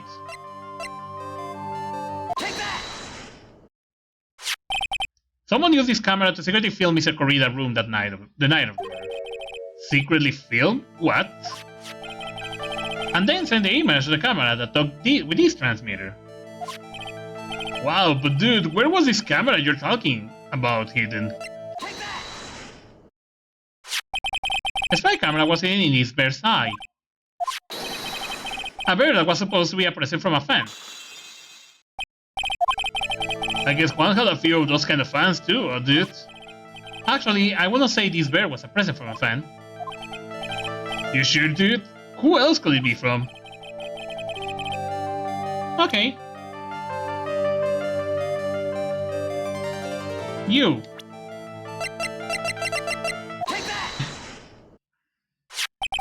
Mr. Nagar, don't you know this bear from somewhere? I don't think I ever met Mr. Bear before, dude. Oh, but he says he knows you. How could you forget such a great friend? What else did the bear tell you? He says that the one who put the camera in his eye was you, Mr. Angard. If I didn't know how you work in core, I think it was in a serious trouble, dude. Come on, this is all a joke, right, dude? You're just pulling my leg. Know that you're not ready to give up your secret yet. Well, do you have any proof you want to show me first? Here is the proof that it was you who put the camera inside the bear. Because you buy the bear. Where is the receipt? Reciproco. I have here one credit card receipt, Mr. Angard. It's from when you bought the stuffed bear. Dude, all you can tell from this is that I spent to translate those. I go to the department store all the time, okay? This could be the toothbrush I bought at one time. A $3,800 toothbrush? It's ivory and it gets elephant hair for bristles. Ew, elephant hair? Is that what rich people use nowadays? Anyway, the store clerk clearly remembered you and your purchase. After all, you even gave him an autograph, did you not? Dude, you should have said that earlier. So, can I ask you one thing? Yes? You're my lawyer, right, dude? So if you are, then why are you looking into stuff like that? Because if I don't know the truth, I cannot help you. Sounds more like stupid lawyer talk to me. Hey, let's stop talking about this, okay? No, not yet. I haven't asked you why you set the camera up yet. And what your secret is. Of course, it will be strictly confidential. So, what are you going to do now? I'm going to find out what I want to know because I must. The reason you hide this camera in the Korea room filming in secret is because of Adrian Andrews. Where the fuck is she? Agent Andrews? Yes. There is a rumor going around that Miss Andrews and Mr. Corrida were having a secret meeting. You, who was keeping tabs on Juan, you were going to reveal his fact and turn it into a scandal, isn't that right? Dude, you can't be such a moron. Huh? Oh man, Mr. Lawyer dude, that kind of scandal. That's the good stuff, that's what we are in the industry called juicy. The good stuff? Juicy? Look, we can't get publicly without spending a penny with that kind of stuff. I mean, if people stop paying attention to us, then it'd be the end of it. Too bad that was not your intention. What are you talking about? I bet your reason for spying was something so innocent, but it wasn't. You didn't spy on Miss Corrida because of Miss Andrews. And there is only one reason I can think of for you to do such thing. The real reason you set up the camera in Miss Corrida's room was... because of this. What is this card? Maybe he doesn't know about these cards. These are certain man's calling cards. The man's name is Shelly the Killer, and I'm sure you know of him, don't you? Shelly the Killer? That's ridiculous. Why would I know some shady scumbag like him? If you really don't know him, then why are you acting so jumpy all of a sudden? This is it. I finally decided to get the truth. I can't afford to make any more mistakes now. Mr. Malankar. Oh, I don't know why you know Mr. the Killer. It's because you are a hero of justice, you are a star, no, you are this one. So you are the one who set up the camera. That means you knew exactly what was going to happen in that room. So how would you know? How would you know something like that? It's because you are his client, that's why. You hired Shelly the Killer to assassinate Mr. Juan Corrida. The real mastermind behind this whole murder is you, Madam Guard. And here I was trying to be a good boy for you, dudes. I thought if you didn't know, you would be able to do your job without feeling bad.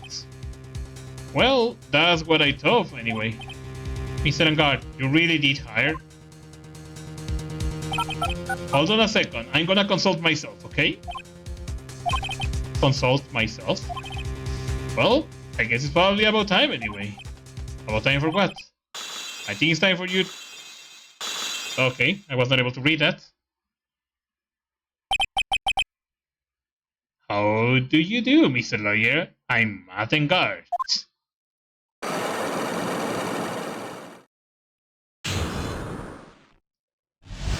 Okay, time to talk with this guy. Nothing. Well done, Mr. Wright. I bet it wasn't easy to gather as much information as you have. So you're Shelly the Killer client. You didn't really think I will dirty my own hands in this, did you? What do you mean? And that woman, Adrian, was quite brave herself. Trying to steal a crime on me, I didn't think she had in her. But all I care about is that Juan is dead. Isn't that right, Mr. Lawyer? You're lying! What a terrible... It's a way past your bedtime, little girl. Go on and let us grow up, talk about more adult things. Why? Why did you hide the video camera and... A weakling son believed that words are of others, just like the pathetic Adam. He knew about Miss Andrews' secrets. But I'm a weakling, I don't believe anyone. Least of all, assassins. What? Oh, come on now, right? Assassins are above blackmail. They turn their clients into cash cows by holding this sinful deed over their heads. And a superstar like me, how much do you think I'm worth, care to guess? And that's why... Yes, that's where the video comes in. There goes his face and the crime scene recorded on it for several times. With that, I can keep him at bay and even blackmail him if I want. That's right. That video is my insurance. Is that what they call it, Mr. Wright? Why would you do something so wrong? Because I'm a grown-up and I can. Good enough an answer for you, little girl. Why would you kill Juan? Because he was about to sing so much dung onto my beautiful public image. Scandals are a little annoying, aren't they? It's all because of that press conference, isn't it? Mr. Craig has been able to give it, then Mr. Engarsica will be... Oh, well, that's what we call taking advantage of the situation, you know. I had no interest in doing it, really, but bit by bit it creeped up on me. And then the situation just presented itself perfectly. How beautiful, I thought. And that's how Juan ended up dead. Let me tell you something. I'm not like Adrian. I don't depend on anyone. People are simply things to be used and thrown away. Put on a sweet innocent face and people will swallow everything you say to them. Adrian fell for it, the assassin too, and now, how can I forget? That's Mr. Beast in a nutshell. His attitude of being apparently, that's also a thing of Mr. Beast right now, that besides his image of someone like, oh yeah, donation and all that, now he's literally becoming a villain by making people work for money and for entertainment, like if they were monkeys. So he's becoming a villain of YouTube now too. Even you fell for it, Mr. Lawyer. Everyone all working their butts for me, man, and guards. Oh, did I leave this piece? What a shame. What's wrong, Mr. Lawyer? You've grown awfully quiet. How could I have been so deceived by all this time? When we first met, I asked if you had killed Juan Corrida, and you answered very clearly that you had not killed anyone. Hey, no, I will tell you any lies. The person who did the killing was the killer guy, right? All I'm guilty is taking a cat in my room. You killed Mr. Corrida. I dare you say that in court tomorrow. But too bad, you can't. You're my lawyer after all, aren't you? You will always drop my case and refuse to represent me. How does that sound? But you can't, can you? That will be the one thing you absolutely can do. Maya? You will not want to tell the killer. He's a man of his word, or so I heard. You will end up getting a certain friend of yours robbed out of if you lose. Scoundrel! So if I were you, Mr. Wright, Squire, I think I will give it my all tomorrow. Remember, everyone like a happy win resolution. I'll get you for this.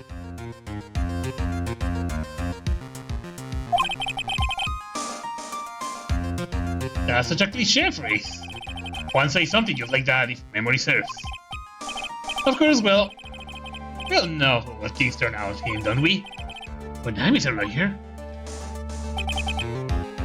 Please. Maya, what am I supposed to do? That's not wine, no, that looks like piss. And now? Now you finally found it. The starting line of this case. Edgeworth? I don't care for the horrid atmosphere here. Let's return to the present. Well, Wright, what are you going to do if you plan on changing your strategy? We can do that. That's right. He's holding Maya hostage. What? What should I do? That's not something I can answer for you. Mr. Edgeworth. Right, only you can decide where to go from here. 1 year ago, at that time, I didn't truly understand what a persecutor was. Yay! El diablote tomate. And that is why I had to leave the prosecutor's office. I feel that I couldn't stay in a court of law until I knew what a prosecutor really was. And now, Wright, it's your turn. My turn? What is this thing called a lawyer? What can you do as one? You must find the answer, and you must find it on your own. No, I don't want to move. I want to talk with you. Madam Guard, I'm a lawyer, but to fight for someone who is a clear killer? Y Dinote también quiere el tomatote. Madam Guard, that man is really... It doesn't matter who. Every person deserves a proper defense and a fair trial. Is that the basis of our judicial system? Proper defense? But what exactly is that? Is it where a lawyer possibly is blindly gets an acquittal through shouting and trickery? Ironic that you all people should say such a thing. Isn't that exactly how you have fought for your clients up until now? Well, that might be true, but that's because I believe my client to be innocent from the bottom of my heart. But if I were to get Angara an acquittal, that isn't a proper defense at all. I became a lawyer because I thought I could save people who were suffering and in pain. But when I look at this mess we're in, I can't even protect the person closest to me. Even if I win the case, I still lose in the end. I just don't know what to do. Right. Would you get a hold of yourself? You have it all wrong. Huh? We're not some sort of heroes. We're only humans. You and I. You want to save someone? That's something easier said than done, wouldn't you say? That's... You're a defense attorney. You can't run away from that. You can only fight. That's all you can do. Why fight? People like you and Francisca von Karma are always using all of you have to pin me down. You fight to the very end, and when you know the truth is not with you. But I'm not like you. I can't fight for a false verdict for a man I clearly know to be guilty. Francisca, she fights for herself. The only thing she fights for is her perfect win record, that's all. And, isn't that the same as you? Isn't that why you ran away a year ago? Because your precious win record was destroyed? You are so pity. I see. Now I understand why you despise me so. However, you are mistaken. What do you... Thanks to you, when you sealed off my path to perfect win record, I began to realize the error of my ways. I realized that things such as a perfect record were meaningless. I don't believe that I don't believe you. Are you saying that is why you left the prosecutor's office? But then why are you here now? The answer to that is something you will find out on your own. I have faith you will see it before the verdict is read tomorrow.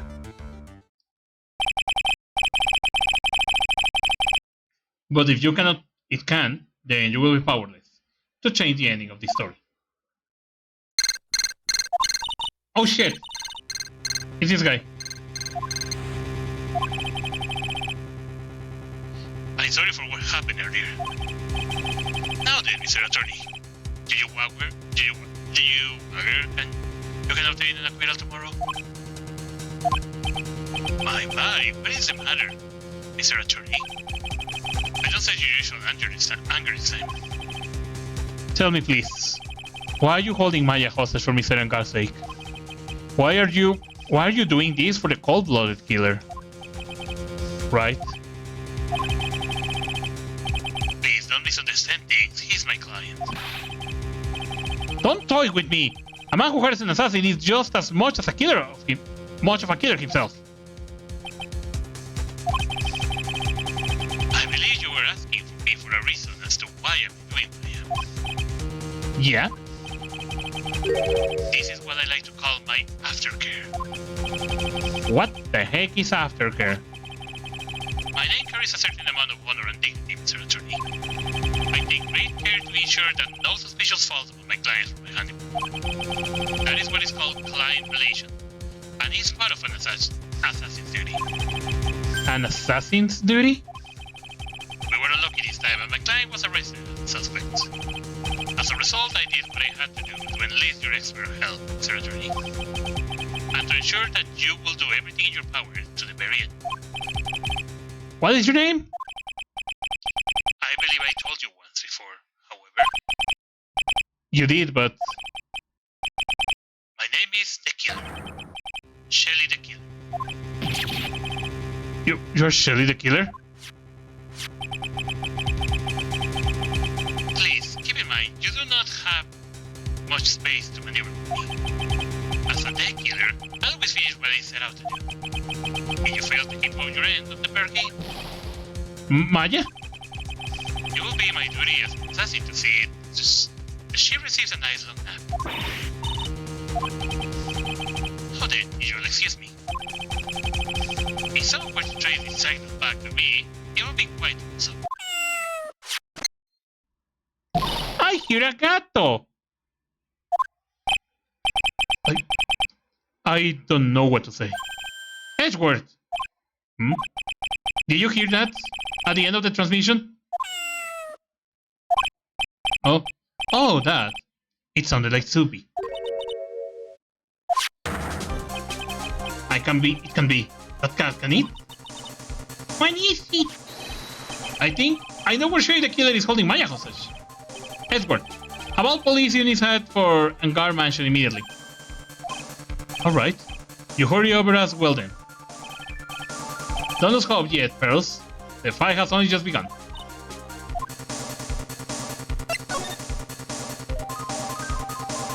I think it's from the auto lobby. Living room, there you go. Maya! Hey, Sauros, visit Maya! We have this area completely surrounded. There is no way for him to escape. Assuming he is still in the area. I can't believe it. That butler, all this time he was the killer. He and Engar were working together all this time.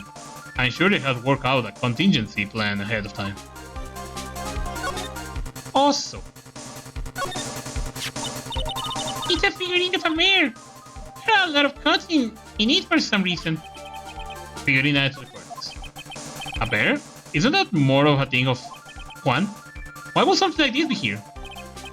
Right, look down, there is a little pet door installed here. I'm sure that's for you. Do you think that it came through that little door?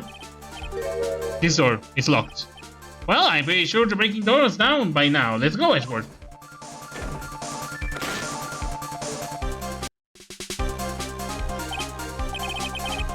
There is no one here. From the look of this room, I will say this is Engar's private branch. Look at this, Wright. An antenna for sending and receiving radio signals on a VCR.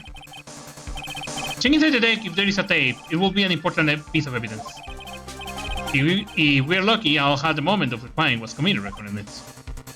I'm sorry, but the tape deck is empty. There is no tape to be found. But there is no mistake that someone used this to record something. It looked like someone took the tape we're looking for and escaped with it.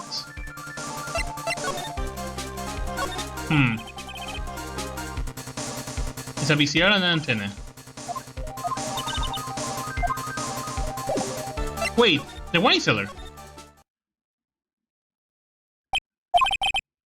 We searched all over, but it looked like he got away. I'm sorry. It looked like he slipped out of our grass this time. And now we lost our only cleat. Don't give up yet. The little girl is looking to you to be her pillar. Yeah, you're right. We're close, I can tell. We already set up checkpoints along every route leading out of this district. Leave the rest to us. Maya? Oh, what is this? It looks like a picture of Miss Impact.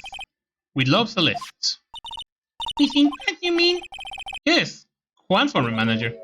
Why would a picture of Miss Impact be here in Mr. Engar Mansion? And why does it say with love? This might be a clue.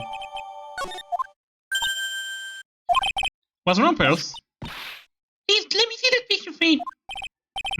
What's so special about the frame? On the back. There's something written on the back of the frame. Maya. It's Mystic Maya. She left us a message. What? I told you come. I knew you would. Now listen up. You better get Engar a guilty sentence, okay? If you get this peeps line back and not guilty, I'll never forgive you ever. I'm fine, so you don't need to worry. There's so much I want to write, but I don't think I have a lot of time left. Barely, you are there too, right? Make sure you help Nib, okay? Someone's gonna watch out for the help long. That's it for now, Nick.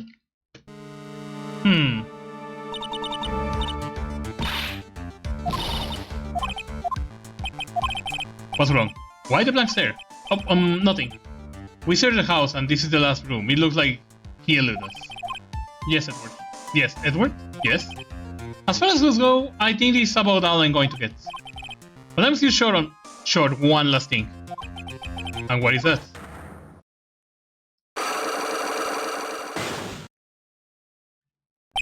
Miss Andrew's Psylocke.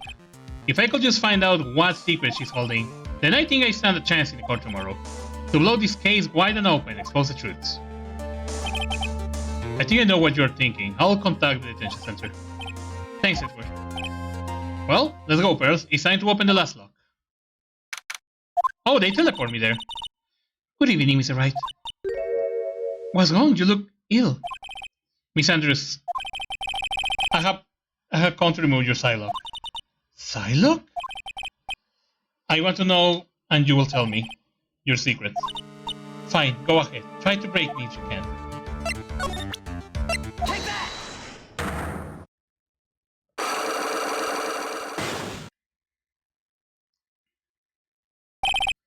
We're thinking.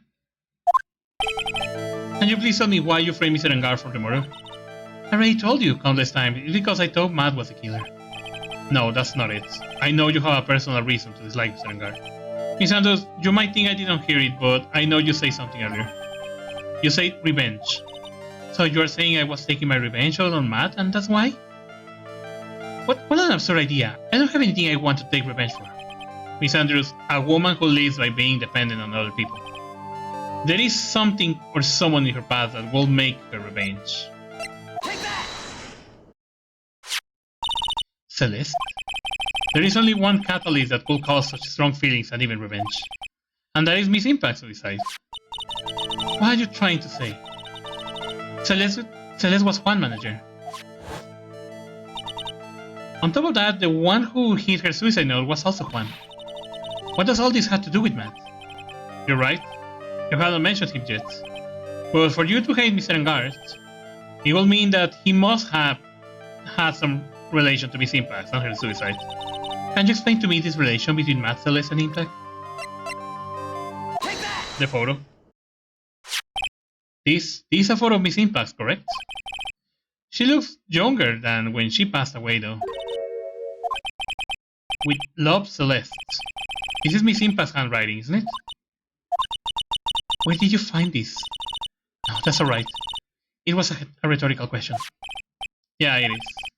I found this at Matt Engar's mansion. And after all this time, my last remaining secret has been revealed.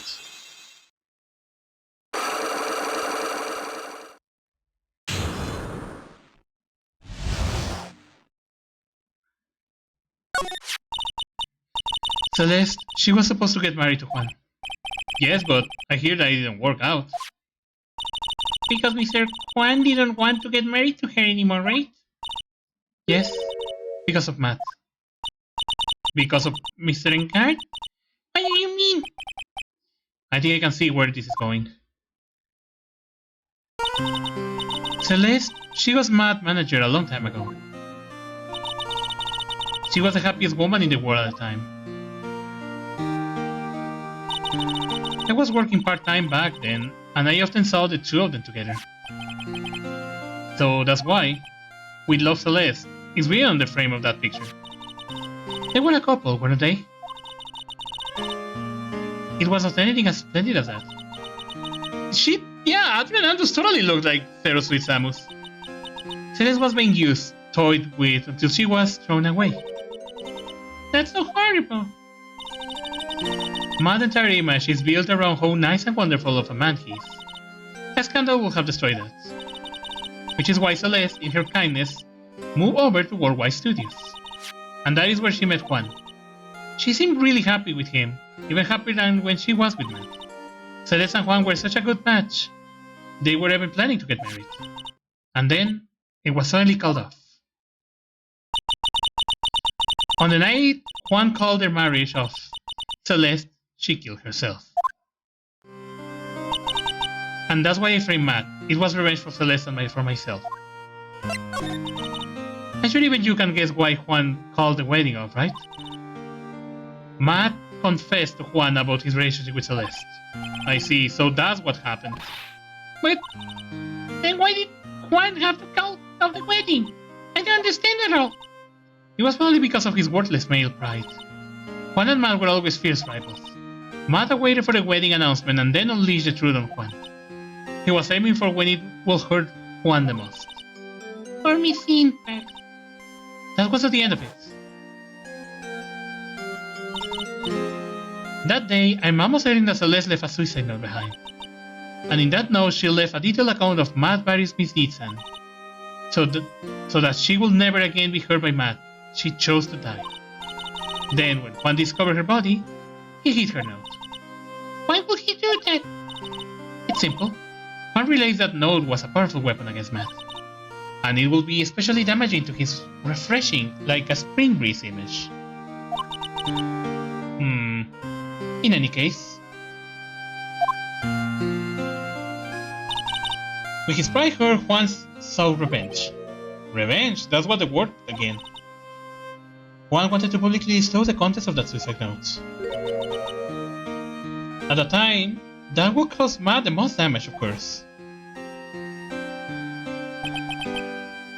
And that was at the press conference after the stage show. I know all about it because I heard all from Juan. It was so I could find out about all that he drew close to Juan to being with. They were quite a pair of hideous monsters, aren't they? Even Celeste's death was something for them to use in their game. That night when I found Juan's body, I was only natural that I thought the murder was Matt. Those two were always spying on one another after all. As for me, I was frantically searching for Celeste's suicide note. I wanted to destroy it before it ever went public. I was going to burn it. I had even brought a lighter. But I could not find the suicide note, and that's when revenge crossed my mind. Yes, I was going to bring to them my own kind of cruel revenge. Wow. Celeste was killed by those two monsters. So when I stabbed Juan's body with that knife, I didn't feel a single shred of guilt. And that's all I have to say. Well, Mr. Wright, even knowing all this, are you still going to help that man? I'm a lawyer. I see. What a full profession. Thank you very much for your time and for talking with me. It was no big deal. I could not sleep anyway. I can't sleep either. Not with my aspiration, or with what I know now.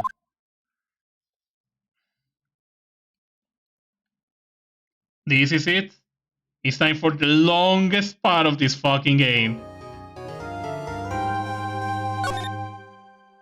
I got 1 hour to finish this. I don't know if I will be able to do that, but I'm gonna try my best. It's that nightmare again from the first game.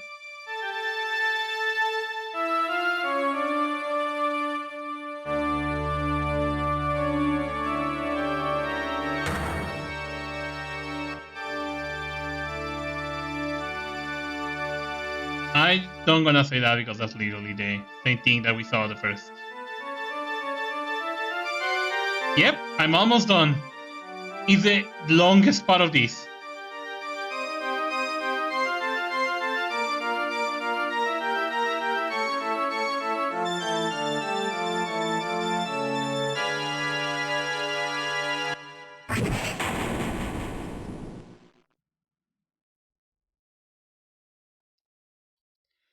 Oh god! I had this dream before, some time ago.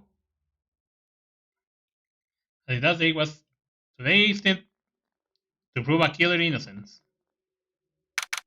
Here we are now. Oh, this is gonna be long. But I'm gonna try my best to see if I can complete this tonight's stream. Hello, this is Vince Wright. You don't look so well, dude. You're gonna prove me not guilty today, right?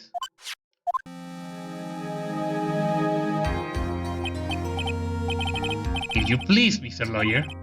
Remember, it's not just me, your precious friend Life is writing on today's verdict too. Now listen up, you better get a guilty sentence, okay? If you get a creepy slime back and not guilty, I'll never forgive you ever. Mia? Maya! Maya? I don't know. You don't know? She hasn't tried to channel me since yesterday. Mia, what am I supposed to do? Well, like I said, for a lawyer the worst of times are when you have to forge your biggest smiles. But you can't give up, there is still some hope left. Stop it, please. There is nothing left, not here, not anymore.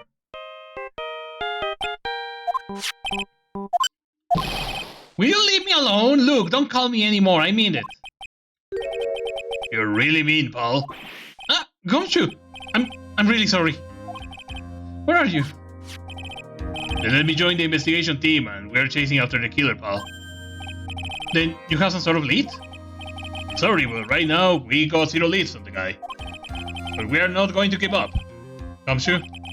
Until the trial is over, until the verdict is handed down, we're going to do everything we can find the killer. If we can get Maya out, then you can get and guard the guilty verdict he deserves, pal. That's true. I could do that if they found Maya first. You got that? You got that? You got that, so you have to do whatever you can to make the trial last longer. I have to make the trial last longer? If you go at Mr. Edgeworth with everything you got, then you two can draw it out. Oh, now I get it. I believe in you, pal. You and Mr. Edgeworth can do it. So, believe in us, we're going to give it all. We got just like you. Got it, thanks, don't you?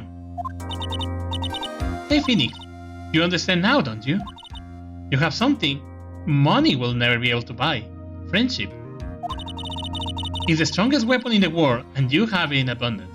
Yes. Yeah. So that we're coming to the end.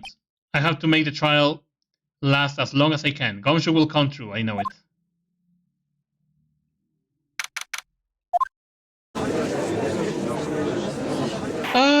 Okay, here comes the longest shit ever of this game.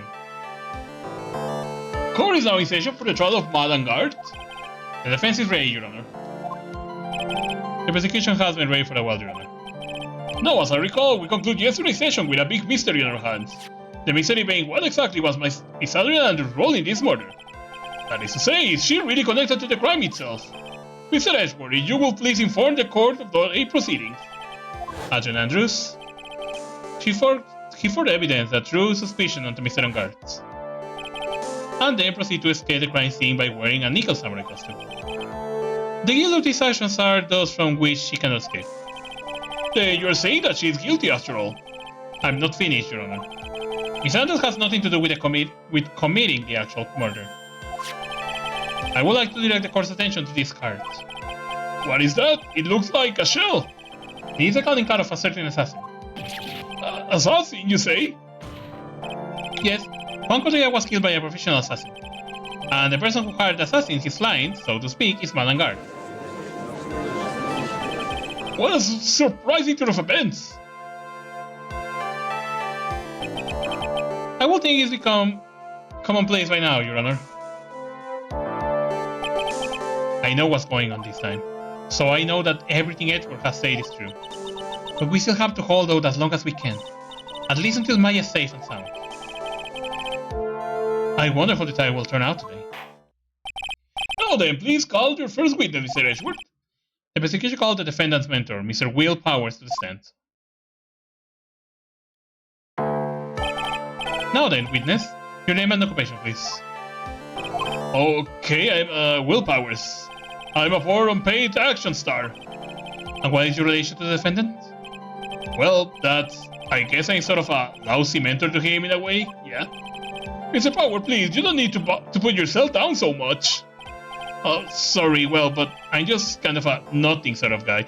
You sound like Alex right now. On the night of the murder, you visited the defendant's room. Is this correct? Yes. I didn't know that. But, you know, I didn't actually get to see Matt when I went. All you need to do is answer what you were asked. Now then, I would like you to please testify about when you went to Mr. Engar's room. Okay, sure.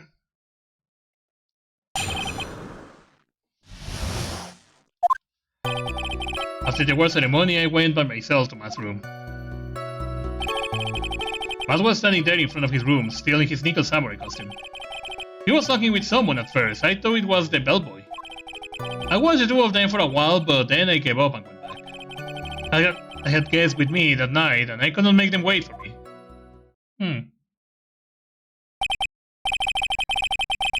Nothing sounds out of the place in Mr. Power's testimony. And talking with the bellboy is no big deal. If one assumes that the person Mr. Engar was speaking with was an ordinary bellboy. What are you implying? Mr. Wright, let's have your examination, shall we? Looks like we're in another sticky situation. Huh? A trap. Can you smell it, Phoenix? But for us to find out more, we're just going to have to charge in head first, right? Okay, let's see. After the award ceremony, I went by myself to Matt's room. Okay. Matt was standing here in front of the room, still in his nickel samurai costume. He was talking with someone at first. I thought it was the bellboy. I watched the two of them for a while, but then I gave up and went back. Why did you do that? You saw the two of them, the bellboy and the defendant, together, correct? Yeah, the bellboy just wanted to say congrats. Now, while you were watching the two of them, did you notice anything strange? You know, I did feel something weird. I think it was because Matt, well, he gave the bellboy a tip. A tip? But that's a perfectly normal thing to do. So, how long did you watch the two of them? Not more than 10 minutes or two, I think. Not a minute or two, I think. Wait. Now, let me check. What do you mean by that? I didn't think he was a normal bellboy. And why was that? Why did I think that, Mr. Wright? How am I supposed to know? Wait a second. Yeah. The reason why you have to come back to press here is because after you hear that he says, oh, he gave him a big tip, then is when you need to come back and be like, wait, but that's not the bellboy then. Actually, Mr. Powers, only a few minutes ago, you stated. You know, I did feel something weird. I think it was because Matt gave the bellboy a tip. Could it be that you feel something strange about the tip giving incident itself? Yeah, that's it. You really know your job. Mr. Edgeworth. Yes, Your Honor. This bellboy, he was not ordinary anyone, was he? Perhaps we should let the witness tell us. Very well. Mr. Powers, please amend your testimony. You mean about the bellboy? Right. Mal gave the bellboy a tip. So, he gave the bellboy a tip, so what's so strange about that? Well, you see, Matt's not a poor penny pincher like me. I was trying to figure out how much it was because the tip really shocked me. How much it was. But that's when something even more surprising happened. The bellboy was putting the tip he got in his pocket. And that's when I got my first good look at the guy's face. I was really shocked. I'm afraid I don't follow at all. It sounds like Mr. Powers was surprised twice by this event. Which of these shocking? The tip or the face? Let's ask for the tip first. The defendant is a huge star. He can afford to give generous tips, won't you agree? Sure. But giving him that much was maybe a little too much, I think. A little too much? Will you please verify for the court? About how much would you say the defendant gave to the bellboy? Honestly, I don't know. I can't even begin to guess. And why is that? Because he gave the bellboy a really, really fat roll of cash. A roll of cash? Well, how interesting. That certainly was a very generous tip, wasn't it? A very fat roll of cash. That can hardly be called a tip, Your Honor. The judge is beginning to look awfully suspicious. Let's wait and see. There is nothing I can really object here. I mean, who can argue that a fat roll of money isn't really odd? So, supposing the roll of cash was not a tip, then what was it? Payment, Your Honor. Payment? Isn't it obvious for the murder of Mr. Juan Corrida? Then the bellboy the witness saw. Yes, he was the assassin. Hold your horses now. Mr. Edward, you don't have any proof of this, do you? Have I ever been unprepared to support my claims, Your Honor? I have here the card Shelley the killer left at the scene of the crime. Shelley the killer? He is the person the police special investigation team has been chasing for ages.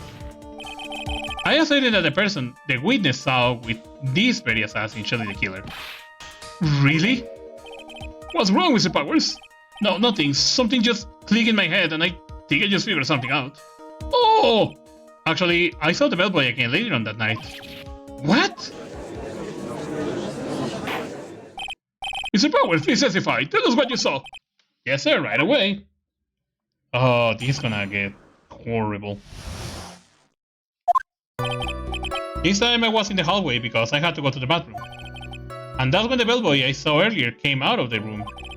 Of course, when I say room, I mean Juan Corrida's room. Now that I think about it, the bellboy did seem kinda out of place. Yeah, so he had to be the assassin, I'm sure of it. I mean... Okay...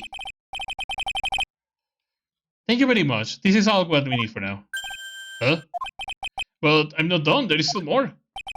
Let us first establish that the bellboy was truly Mr. the Killer, then we shall we. So, the bellboy came out of the victim's room. And if that bellboy really was the assassin, then I think the answer is fairly obvious. That would be correct, Your Honor. Well, Mr. Wright, I believe it's your turn to entertain and make us laugh. This is not a laughing matter.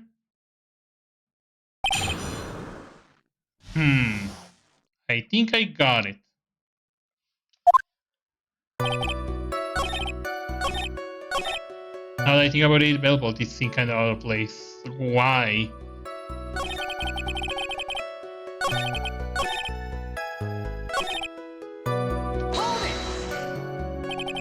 Are you sure it was the same bellboy? Yeah. What could you say? Hell, all the bellboys were the same uniform after all. But you see, well, he had these stitches on his face. Ugh. So I'm sure it's the same guy that was talking with Matt. So which room did the bellboy come out of? Now that this feels weird. So what exactly was so out of place about him? Right. Why the insipid ring? Maybe because I have no idea what damaging thing he's going to say next. Well, the bellboy was empty-handed. Empty-handed? That bellboy was one of those room service people, right? But he wasn't pushing a car and he wasn't holding a tray either. You'd call that a little strange too, wouldn't you? I agree, that is a bit strange, Mr. Powers. Oh, it's really unusual for a bellboy to be empty-handed. What should I do? I should let... Let's try to pull that. Let's try to lie. There is nothing strange or unusual about an empty-handed bellboy. But there really is. There really isn't. If you two are done being school children, bellboys are for room service. There is no reason for them to be empty-handed ever. I mean... We're not... Oh, fuck, yes, you're right. Your Honor, I ask that the witness brief statement to be supplanted with a new one. Edgeworth, are you going to do whatever you can to make the bellboy look suspicious? I see, very well. This court recognizes and grants the prosecution request. Mr. Powers, if you could amend your testimony, please. Yes, sir. I thought it was kind of strange for a bellboy to come out of a guest room empty-handed. Yeah, so he had to be the assassin, I'm sure of it. I think I needed to press that one of empty-handed. I'm gonna skip that. It was kind of strange for a bellboy to come out of a guest room empty-handed. Okay, let's see why. You're saying that it's suspicious for him to be empty-handed? Yeah, really suspicious. I mean, when I first saw the bellboy, he was holding a tray in his hand. And there was a bottle of juice and a wine glass on it. Juice? What kind of juice was it? Tomato. Pretty sure it was tomato juice. Oh, vodka juice. Okay. We could come up with something in the reason. Oh, okay, I got an idea.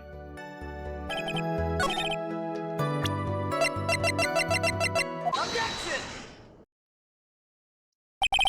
Mr. Powers. Yes? You're easily influenced by the other people's words, aren't you? As soon as you hear the bellboy might have been the killer, you got caught in believing it must be true.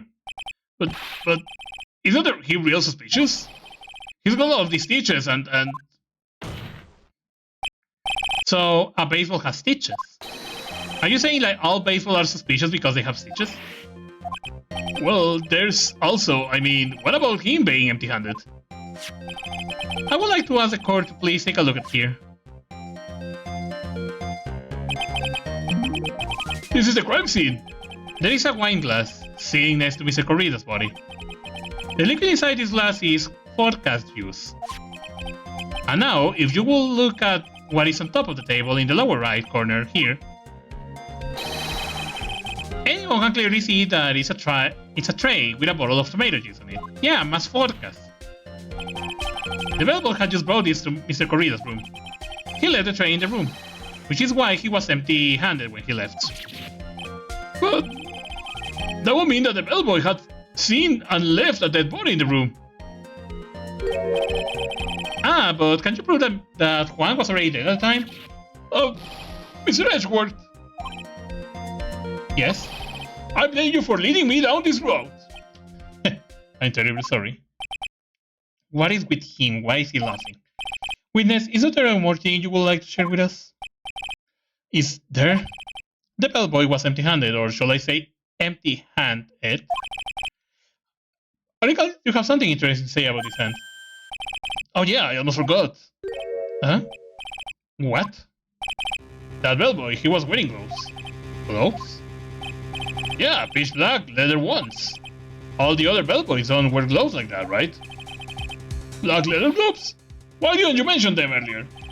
Sorry, it slipped my mind. Boy, does this make the bellboy look really suspicious. Alright.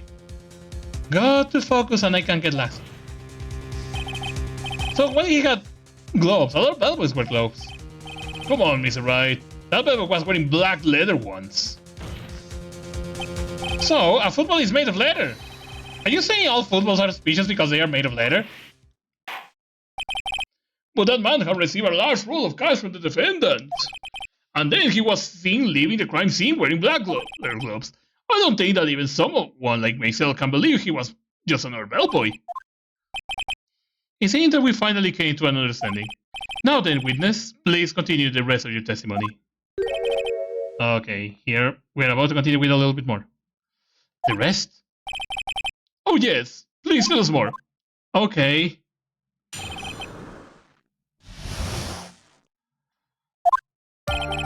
After leaving one's room, the bellboy went and knocked on Matt's door, just like that.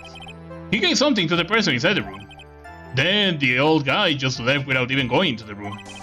After that, I went to the bathroom and then back to my seat.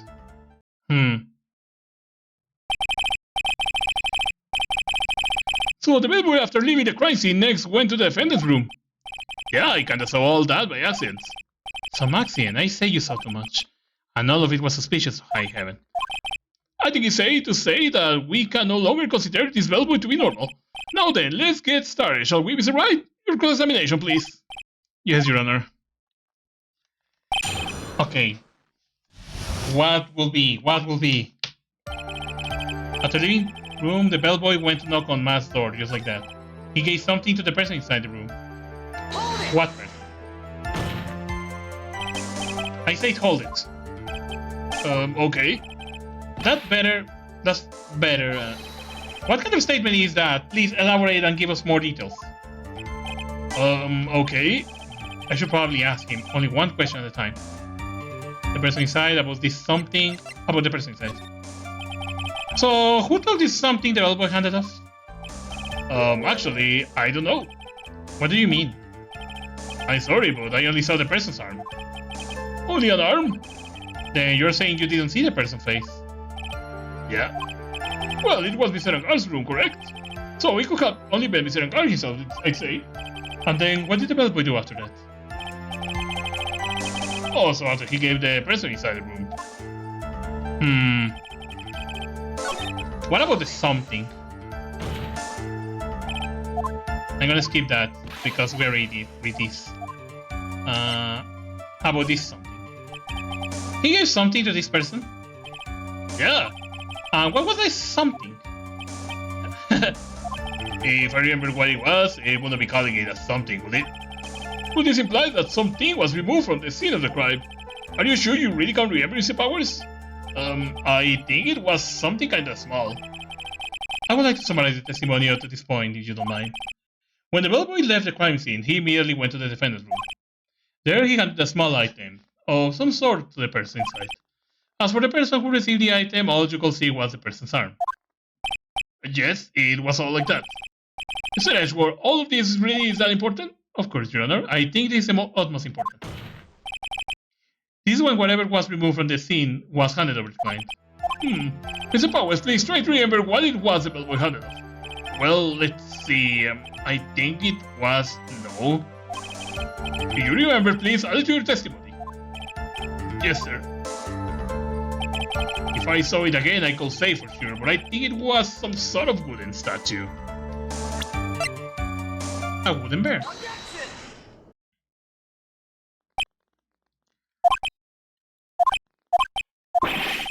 What was the point of that pregnant pause? Where did the objection come from? Will speak up? It was me, Your Honor. What is it, Phoenix? I have a feeling that something bad is going to happen once I show this. Mr. Wright, if you have something to say, please spit it out. Yes, Your Honor. Okay, finish the breath. Mr. Powers, that something you saw, what's this item? Oh, hey, that's it. That's the something. Wow, Mr. Wright, you really figured it out. I recall we found this at Maddengar's mansion. The defendant's house? What does this mean? It's simple, Your Honor. Shay the killer assassinated Juan Corrida in his room. And then he stole his wooden bear from the scene of the crime. Then the bear being found at the Miserengar mansion will mean... It goes without saying, Your Honor. Miserengar is the killer's client. Order, order! I said order! Mr. Wright, this is a most unfortunate turn of events for you. Sorry, Mia. No, it's alright. Your judgment was sound. Actually, I figured the bear will come up. If not now, then it will come later on. Even if you hadn't shown it out to the court, I'm sure your friend Edward would. I almost forgot that he knew about it too. I think it's clear that there is no need to continue this trial. I can't let this happen. I have to do something. There has to be something we overlooked. Your Honor, a minute please. Yes, Mr. Wright? There are still a few points left we have not fully explored. Are you trying to pull? Oh, well, we can have that. Alright, Mr. Wright, what question point will you like to explore further? Our testimony, the person who received the bear, actually.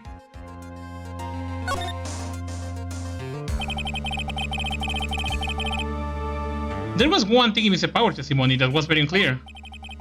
And that is to identify of the person who received the bear. Yeah, because he only saw the arm. As long as we don't know who it was who took the bear, we can be sure of...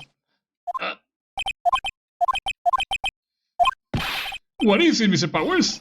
You're going to scream like that and at least give us a good reason why. Oh yes, actually, so I remember. I remember who took the bear.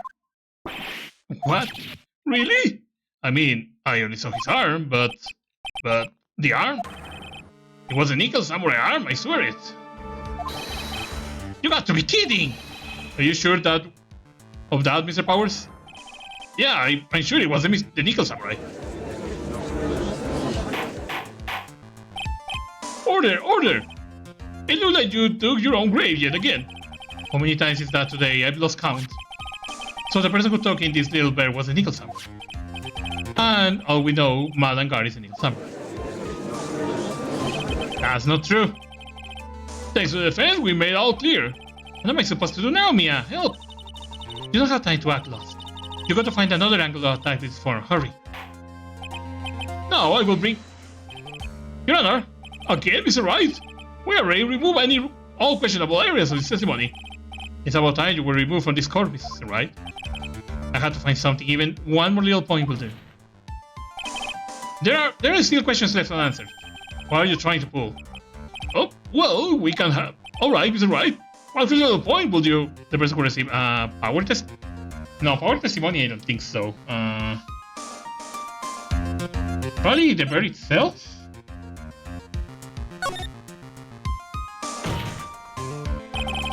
I think it's very obvious that the bear is itself very questionable.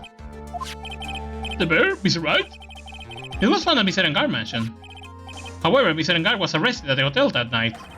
Which means that since the murder occurred, he has not had a chance to go home. Oh, I think Your Honor has already figured out what I'm trying to say. It's not possible that it was Mr. Engar who took this bear to his mansion. Why, that's very true. We didn't consider that point, Mr. Wright. There was no ways for the defendant to have taken this bear home.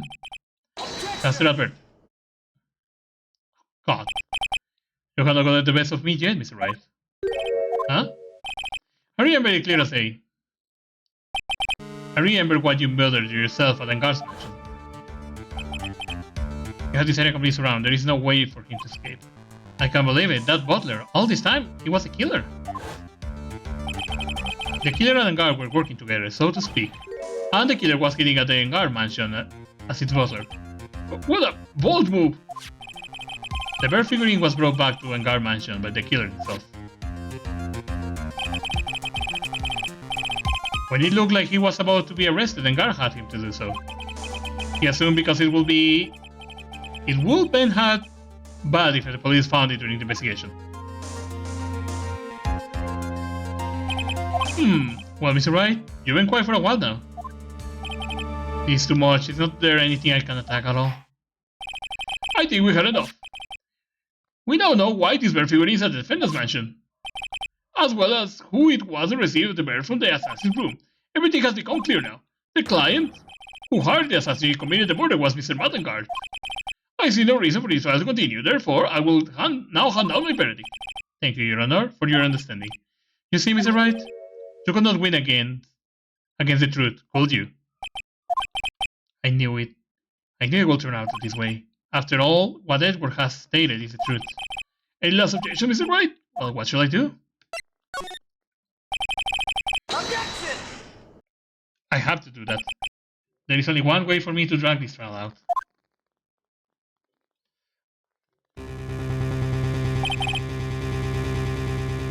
Your Honor, right now we have these two reasons to believe my client is the assassin's client. Reason number 1, he accepted the bear figurine from the assassin. Reason number 2, that very same figurine was found out at Dangar mansion. However, it's possible that it's all the work of a certain other person. What are you saying? What am I saying is, it's possible a different person is the killer's real client. The real client? Yes. Is all you have? Now then, Mr. Wright, let's hear your theory. Who do you say is the killer real client? Take that! Agent Andrews?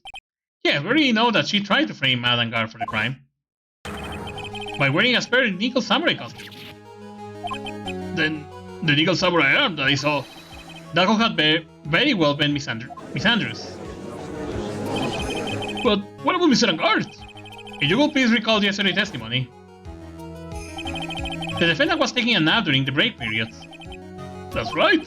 Then, finding this figure at Mr. Angard's mansion, it was a well-laid trap set by Miss Andrews. Mr. Edgeworth, what is your opinion on this? I can't even begin to count the flaws of this defense logic. Besides which, there is no evidence to support it. However, I can't fully discount this possibility either.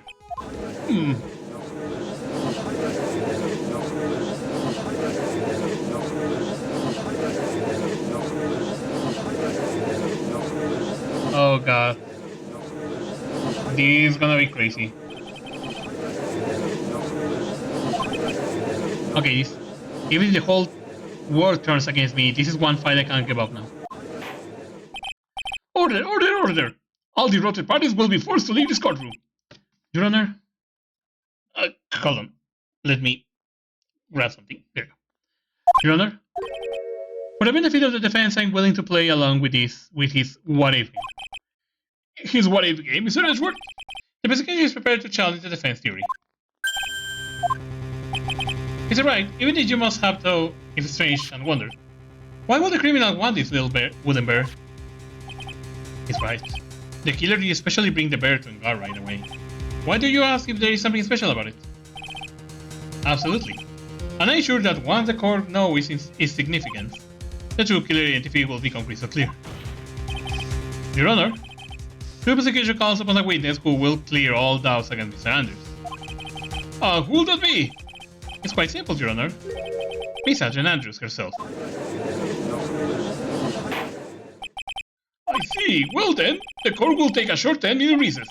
The prosecution will prepare its witness in that time. Yes, Your Honor.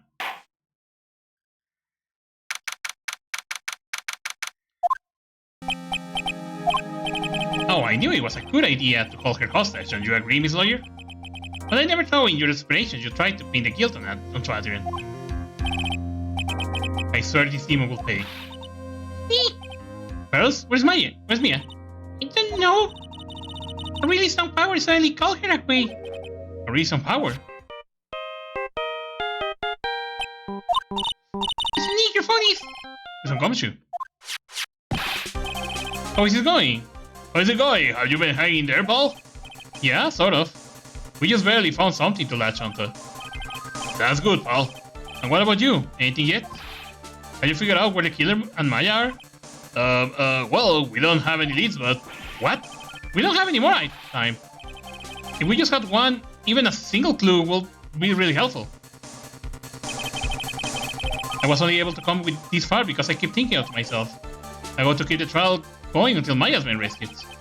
But have I just run out of this luck this time? It's all our hope for now. A tent. Huh? A tent? I could see a circus tent. Mia? It looked like Maya was unconscious until just a few minutes ago. As soon as she woke up, she called for me. So it was Maya that called you away. She's locked in a dusty little room right now.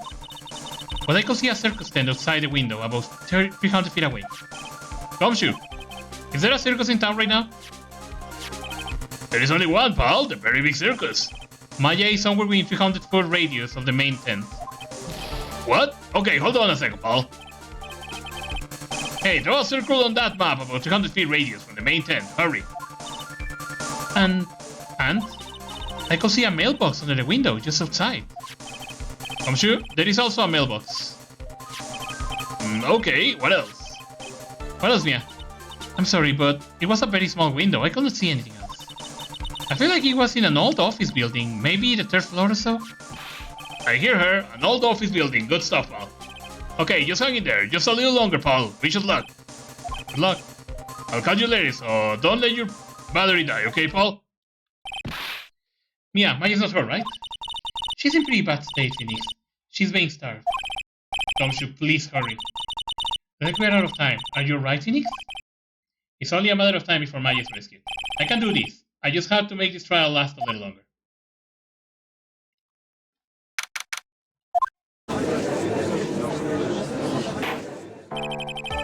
How will I recommence? The killer, the man who murdered the victim, handed this to his client. From this one obvious question arises, why this particular item? I believe the answer to that question will provide us with the name of the real person. Now then, the investigation called the defendant manager adds unanimous to the step. Currently, the witness is accused of tampering and obstruction of justice. However, you have been called to the witness stand today to assert who exactly is guilty of murder. I understand. Very good now. Have you ever seen this bear before, Miss Andrews? Of course I have. You have seen it before? That's right. It's only natural that the witness has. Miss Andrews, could you please enlighten the court to this bear's secrets? Alright. Why does she...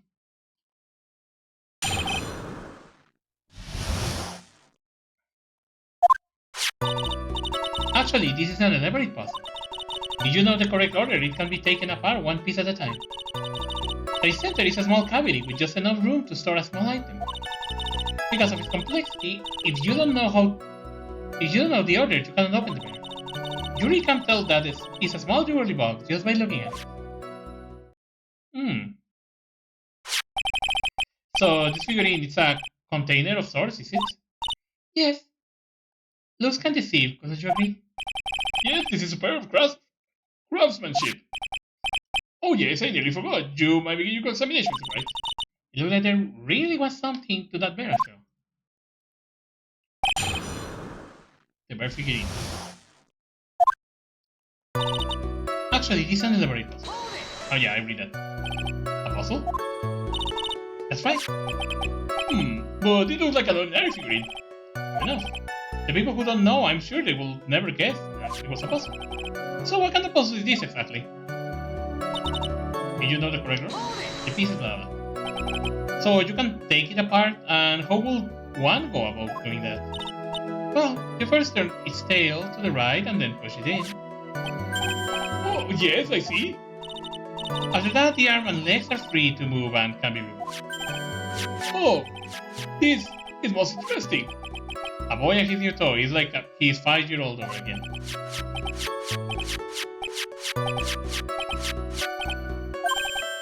Oh, don't mind me. Go ahead and carry on. I think he's lost. So what do you find after you take the puzzle apart? Hold it! And how do you know about this? I know because I was the one who bought it. Huh?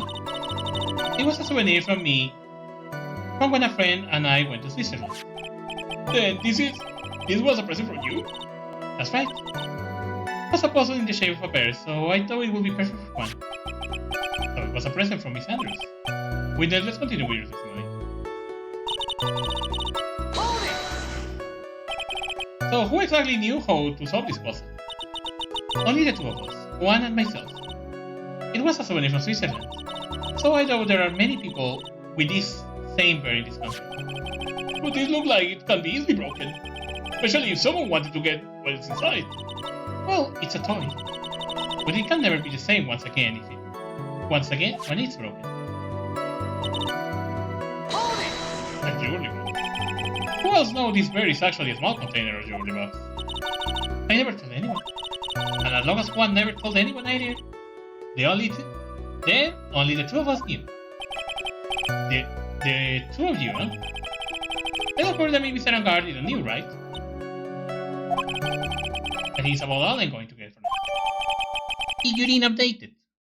Okay.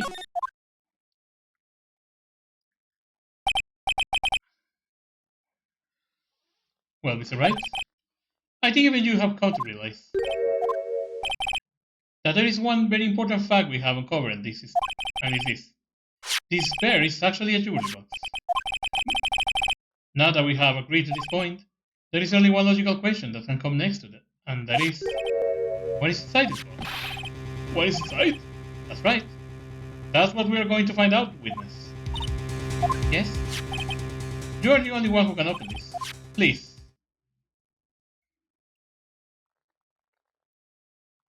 There's a painful silence hanging over the courtroom. All eyes are on Miss Andrews now as she solved the puzzles. I opened it. Is this what you wanted? What is that? It looks like a note. I don't think we need to guess what it is. Do we, Mr. Wright? It is the suicide note. The suicide note! The suicide note left by Juan Corridas, our manager, at the state. Until now, no one knew of these whereabouts, but just as we suspected, it was hidden. Hidden by the beating Juan Corridas himself. It seems Celestimpa had very beautiful handwriting, and she used as beautiful sign her own name on this document. This was definitely the note she left right before she committed suicide. Order! Witness, do you know about this? Yes, I did. I heard all about it from Juan. When I discovered his body, I looked for the bear.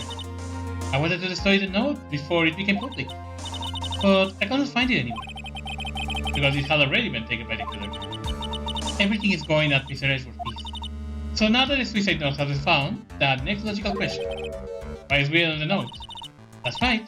At least that's what I will think. Now then, I believe it's only appropriate the content of this note be made. I can't stop you, can I? I went through so much, just get my hands on it. And I was going to burn it, for her sake. I'm deeply sorry, but I can't allow you to pursue me to stop. Your Honor, if you could please read the contents of this note aloud. Very well. The judge's voice rang loud and clear to the dead, silent courtroom. In her notes, Celestimpa left us a record of all that had happened to her. About being used and then thrown by Engard. About being engaged to Corrida and Engard's role in destroying deaths. And about how she decided in her despair to end it all.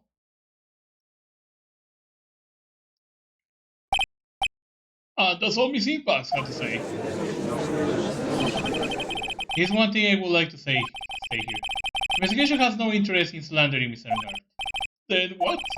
Our intention, Your Honor, is to establish a motive for murder. Is that correct, witness? Yes. On the night of the murder, Juan was going to make the contents of that note public. After the post-ceremony show, he was going to hold a press conference. My word! Juan Engard values above all else is refreshing like a spring breeze mesh. Which is why he had to stop the note from being made public. At most cost.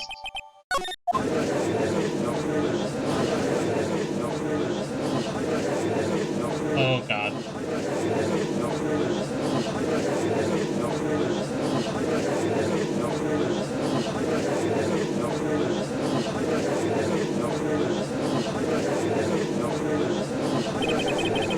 the roof of out here.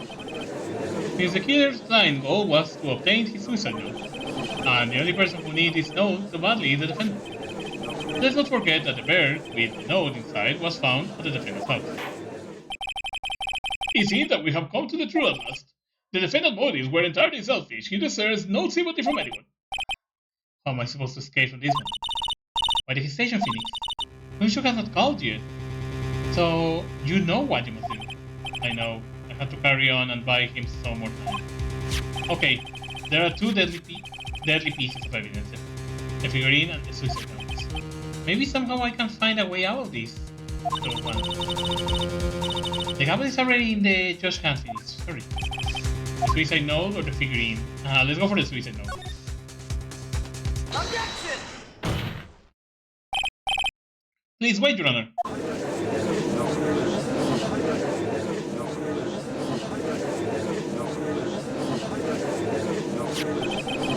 I think Your Honor believes that Madangar killed in order to obtain this note. Yes, that is correct. But that seems a little strange. In fact, I think there is a contradiction here. This note was hidden by Mr. Corrida until the night of the murder. If that's the case, I say that Madangar could not have known what was written on this note. Oh, I don't think of it that way. Exactly, but I did think of it that way, and I thought it was rather strange. No one in their right mind will kill for a note without first knowing what it is, when it says. Order! Order! You might have a valid point, Mr. Wright. Mr. Esco, what is your opinion? It was just a flash, but I think I did rather well on this one. Unfortunately, I think he believes differently. I believe a show of appreciation is in order. Hello? The defense seems to be in love with wishing more despair upon itself.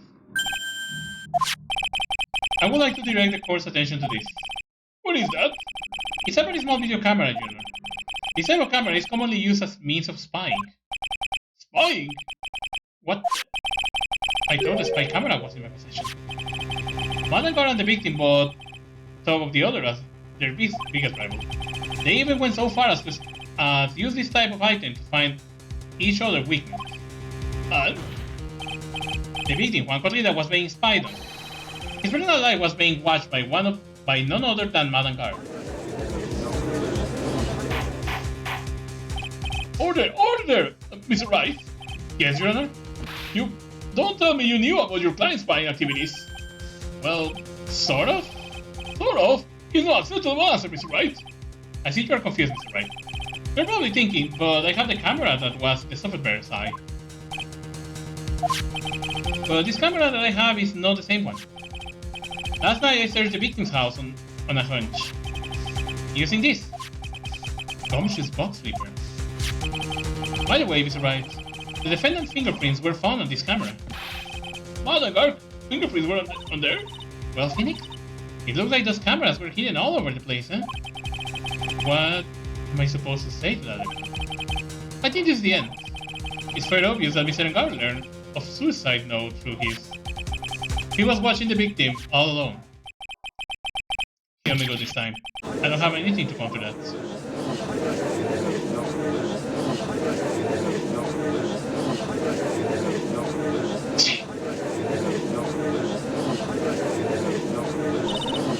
Maybe.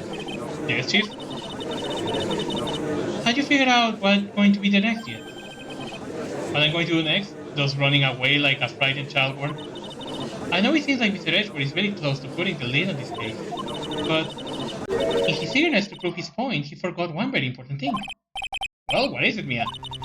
There is a piece of evidence that he really should investigate. Something he should investigate? I would really hate to see the good Spiro get spoiled.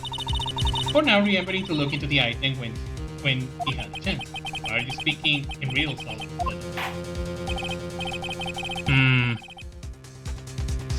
But what is that thing? Maybe the suicide note? Alright, I think this time we finally understand everything. Well, Mr. Wright, you don't have any further objections, do you? What is this piece of evidence that Mia is talking about? Can I figure out what it is? I think it's gonna be the suicide note. I have no objection, Your Honor. That was about the weakest objection I ever heard, Mr. Wright. Objection! Your Honor, the defense has no intention of letting this go so easily. Are you beginning to sound like... That's your imagination, Your Honor. Mr. Edgeworth, this is not like you at all. In your eagerness to prove your point, you've forgotten one very important thing. Isn't that what I just said? So you're telling me that I forgot something? You're so close, Mr. Edgeworth. But there is something you really should examine about this piece of evidence. Take that! That is, Miss Impact's suicide note, right? Who knows? I mean, sure, this suicide note was found inside this bear.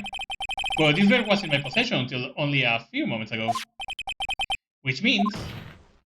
the handwriting on the suicide note has yet to be analyzed. So, as to whether this pivotal piece of evidence was really written by Miss Impacts or not, that has yet to be even remotely confirmed. Mr. Wright, you can't seriously... Mr. Wright, are you saying this suicide note is a fake? Miss Andrews, you were the one who tried to pin this murder on Mr. Ungard. Who's to say you didn't create a fake suicide note and put it into this bear? How dare you? Your Honor, the defense is indiscriminately accusing the witness again. There is no evidence linking the witness to the suicide note whatsoever. But if this is a fake, then the witness is the only person who could have made it. What? Recall the witness testimony concerning this figurine. The only person other than the victim who could solve the puzzle is the witness herself. Miss Andrews, you brought this note, didn't you? You wrote it so you could use it to frame Adangard? I did not such thing. Right, if you are going to pronounce this suicide note a fake, then show this court some evidence to support your theory. Mr. Edgeworth, you were the one who presented this scrap of paper as evidence. That means the burden of proof lies with you, the prosecution. That's enough. Mr. Edgeworth, can you confirm the handwriting on this suicide note? It is, the defense has stated, the handwriting has yet to be analyzed. Is that the case? It seems that yet again we have reached a point where a verdict is impossible. That's impossible. It's not good, Phoenix. The judge is going to carry this trial over one more day. I don't think Maya will physically be able to make it another day. I didn't want to have to do this, but I don't have a choice. I request that both the prosecution and defense further investigate. Handwriting analysis my ass.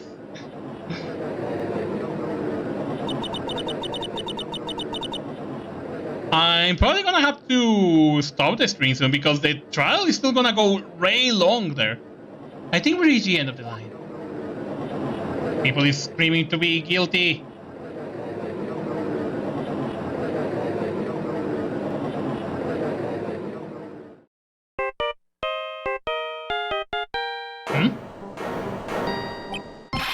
What is that sound? It's Gumshoe. Hello, Gumshoe? What is with him? And what is with that side? Where is Maya? What happened to the killer? He went away. What? I'm sorry, Paul. I really am. I don't know what to say besides, I'm sorry. I wish there was a way to make it up to you. I really do. Anyway, what's going on? You're on hideout, pal. But the two of them were already gone. It's terrible. I'm going to keep looking for them, pal. Don't worry, I just need a little more time. But don't tell me we don't tell me we don't have any more. Do you hear that? They're calling for his head. It's right. I can't. For us to come this far in. Oh, what is it? Let me talk to Mr. Edgeworth. I can't do that. Mr. Wright, would you please get a hold of yourself? Yes, Your Honor. I'm about to end today's proceedings. You might take your phone call after. Hold on, Your Honor. Edgeworth, catch. Take that! Mr. Edgeworth? Please, you got to buy us some more time. What is this session? I'm sorry, Your Honor. You were saying? Mr. Wright, this is a court of law. I'm sorry, Your Honor, but... I am reluctant to do this, however. I appear to have no choice but to suspend proceedings until tomorrow. This time I really can't do anything. Court is now adjourned for today.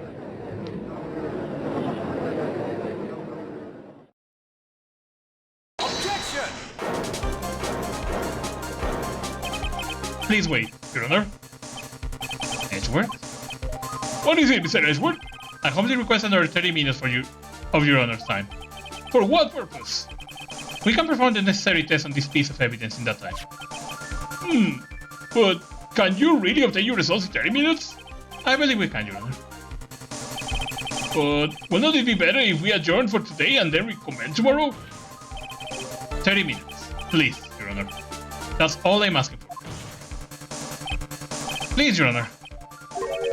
Very well. At the prosecutor's request, this court will now take a 30-minute recess. But be advised that I will not allow another recess today. I'm not sure if this is helping or hurting us. The court will now take its final recess of the day.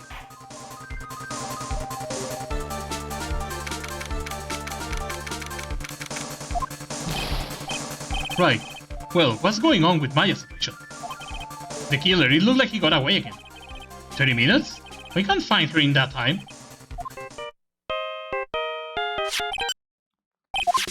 Report? Oh, is that Mr. Edgeworth? We don't have time, just spit it out. Right, it looks like we just missed him, sir. But the killer left a few things behind by accident in his rush to get away. A few things? Have we used any of them as evidence? I told you, pal. I got the things he left right with me right now, and I'm going on my way over. Really? That's odd. Any items like that are usually sent to the crime lab first. We don't have time to wait for those guys, sir. When those guys weren't looking, I swiped the stuff and ran. What? Well, I'm not a detective anymore, so I had to. I'm really sorry, sir. But I got to put the law on hold for now. Sounds bad. I hope he doesn't get in too much trouble over this. With my hog of a car, I said I'll be there in about 20 minutes, sir. Don't worry, I'll be there. Wait for me. Alright, just get here in one piece. I'm on a mission and one who can stop me now, sir. No one. I'm pulling all the stops and running every red line. That's dangerous, Gumshoe. Items left by the murder. Huh? Maybe there is something among them that will be decisive enough to end this.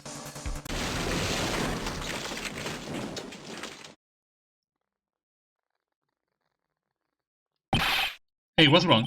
Detective Gumshoe? Answer me. No one can stop me.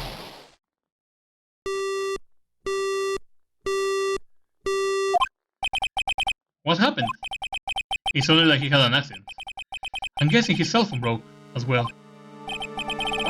What was he thinking? He got to hurry and call for help. We have no idea where he is. His cell phone is broken and he was not driving a patrol car, so no radio either. Also, if we don't get to those items before they do, the police will take possession of them. We can't let that happen. Well, if there is a way we can find out where he is, then we stand a chance. What? Oh, why did Gumshoe have to get into an accident now? Is there any way to find out? Yeah, there is a way! That's right! There is a way! What? How? I'm sure we can find out where Detective Gumshoe is, though this... Why are you bringing out Francisca at a time like this? Oh, I see. I'll try to get in contact with her. The chances are slim, but she is all we have. Francisca. Will she even want to help us? Edgeworth. What is it? I don't have any rights to judge anyone ever again. I know my client is guilty. But what am I doing now? I'm pinning the guilt onto someone totally innocent and using the evidence to do so. It might be my turn to say defense attorney Phoenix Wright chose us dead. Right? It doesn't suit someone like you to cry useless tears. Whether you did your job well or not, that can only be seen after the verdict has been decided. The verdict? Is Prosecutor Edgeworth here? Yes. Yes, please. There is a phone call for you, sir. They say it was extremely urgent. They're probably finished with the handwriting analysis. I have to go take this call. In the meantime, think hard about what it is you must do. Yeah, I'm probably gonna be doing this one the Friday because what is left of the trial is gonna be, I think, a little long. And not only a little long, but I'm actually gonna need to think perfectly what I'm going to do because this game had one problem in particular. Well, not problem, but in this final part of the trial, there is gonna be a little thing that it's I'm gonna leave it there. Well, I'm just gonna wait for this to end and then go to the title screen. Okay, so this is the thing. This is the final trial. This is the final part of the trial. But this is where the game is gonna throw you a very, very nasty curveball. Because you're gonna need to try to stretch this trial as long as you can. If there is any single moment you fail, it's gonna be the end of it. It's gonna be a game over and you're gonna have a bad ending. And yeah, there are gonna be moments where it's like, you cannot press at all. You're gonna have to a moment and be like, present the right evidence at the right statement. If you do a single mistake, it's a game over for you. So in order for me to actually make it right, or at least to actually be able to work right, I'm gonna leave this for the next Friday. And not only that, but I'm also gonna show both of the endings because I'm gonna be able to have a little bit of time. I'm probably gonna fail one miserably just so you guys see the bad ending of the game, but I'm gonna go mostly for the good ending, so you guys can see that. But with all said and done, I'm gonna be calling it for tonight and this stream of Phoenix Wright. I really hope all of you guys had fun tonight's stream. It was really fun to stream this game. We're almost done. We're literally in the final stretch of this game, and it's gonna be the next Friday. Rare. No problem, podcast. But yeah, all of you guys, stay awesome, take care. I hope all of you guys had fun, and yeah, I will see you guys the next Friday to finally conclude this game. So take care, everyone, stay awesome, and see you guys the next Friday. Meow.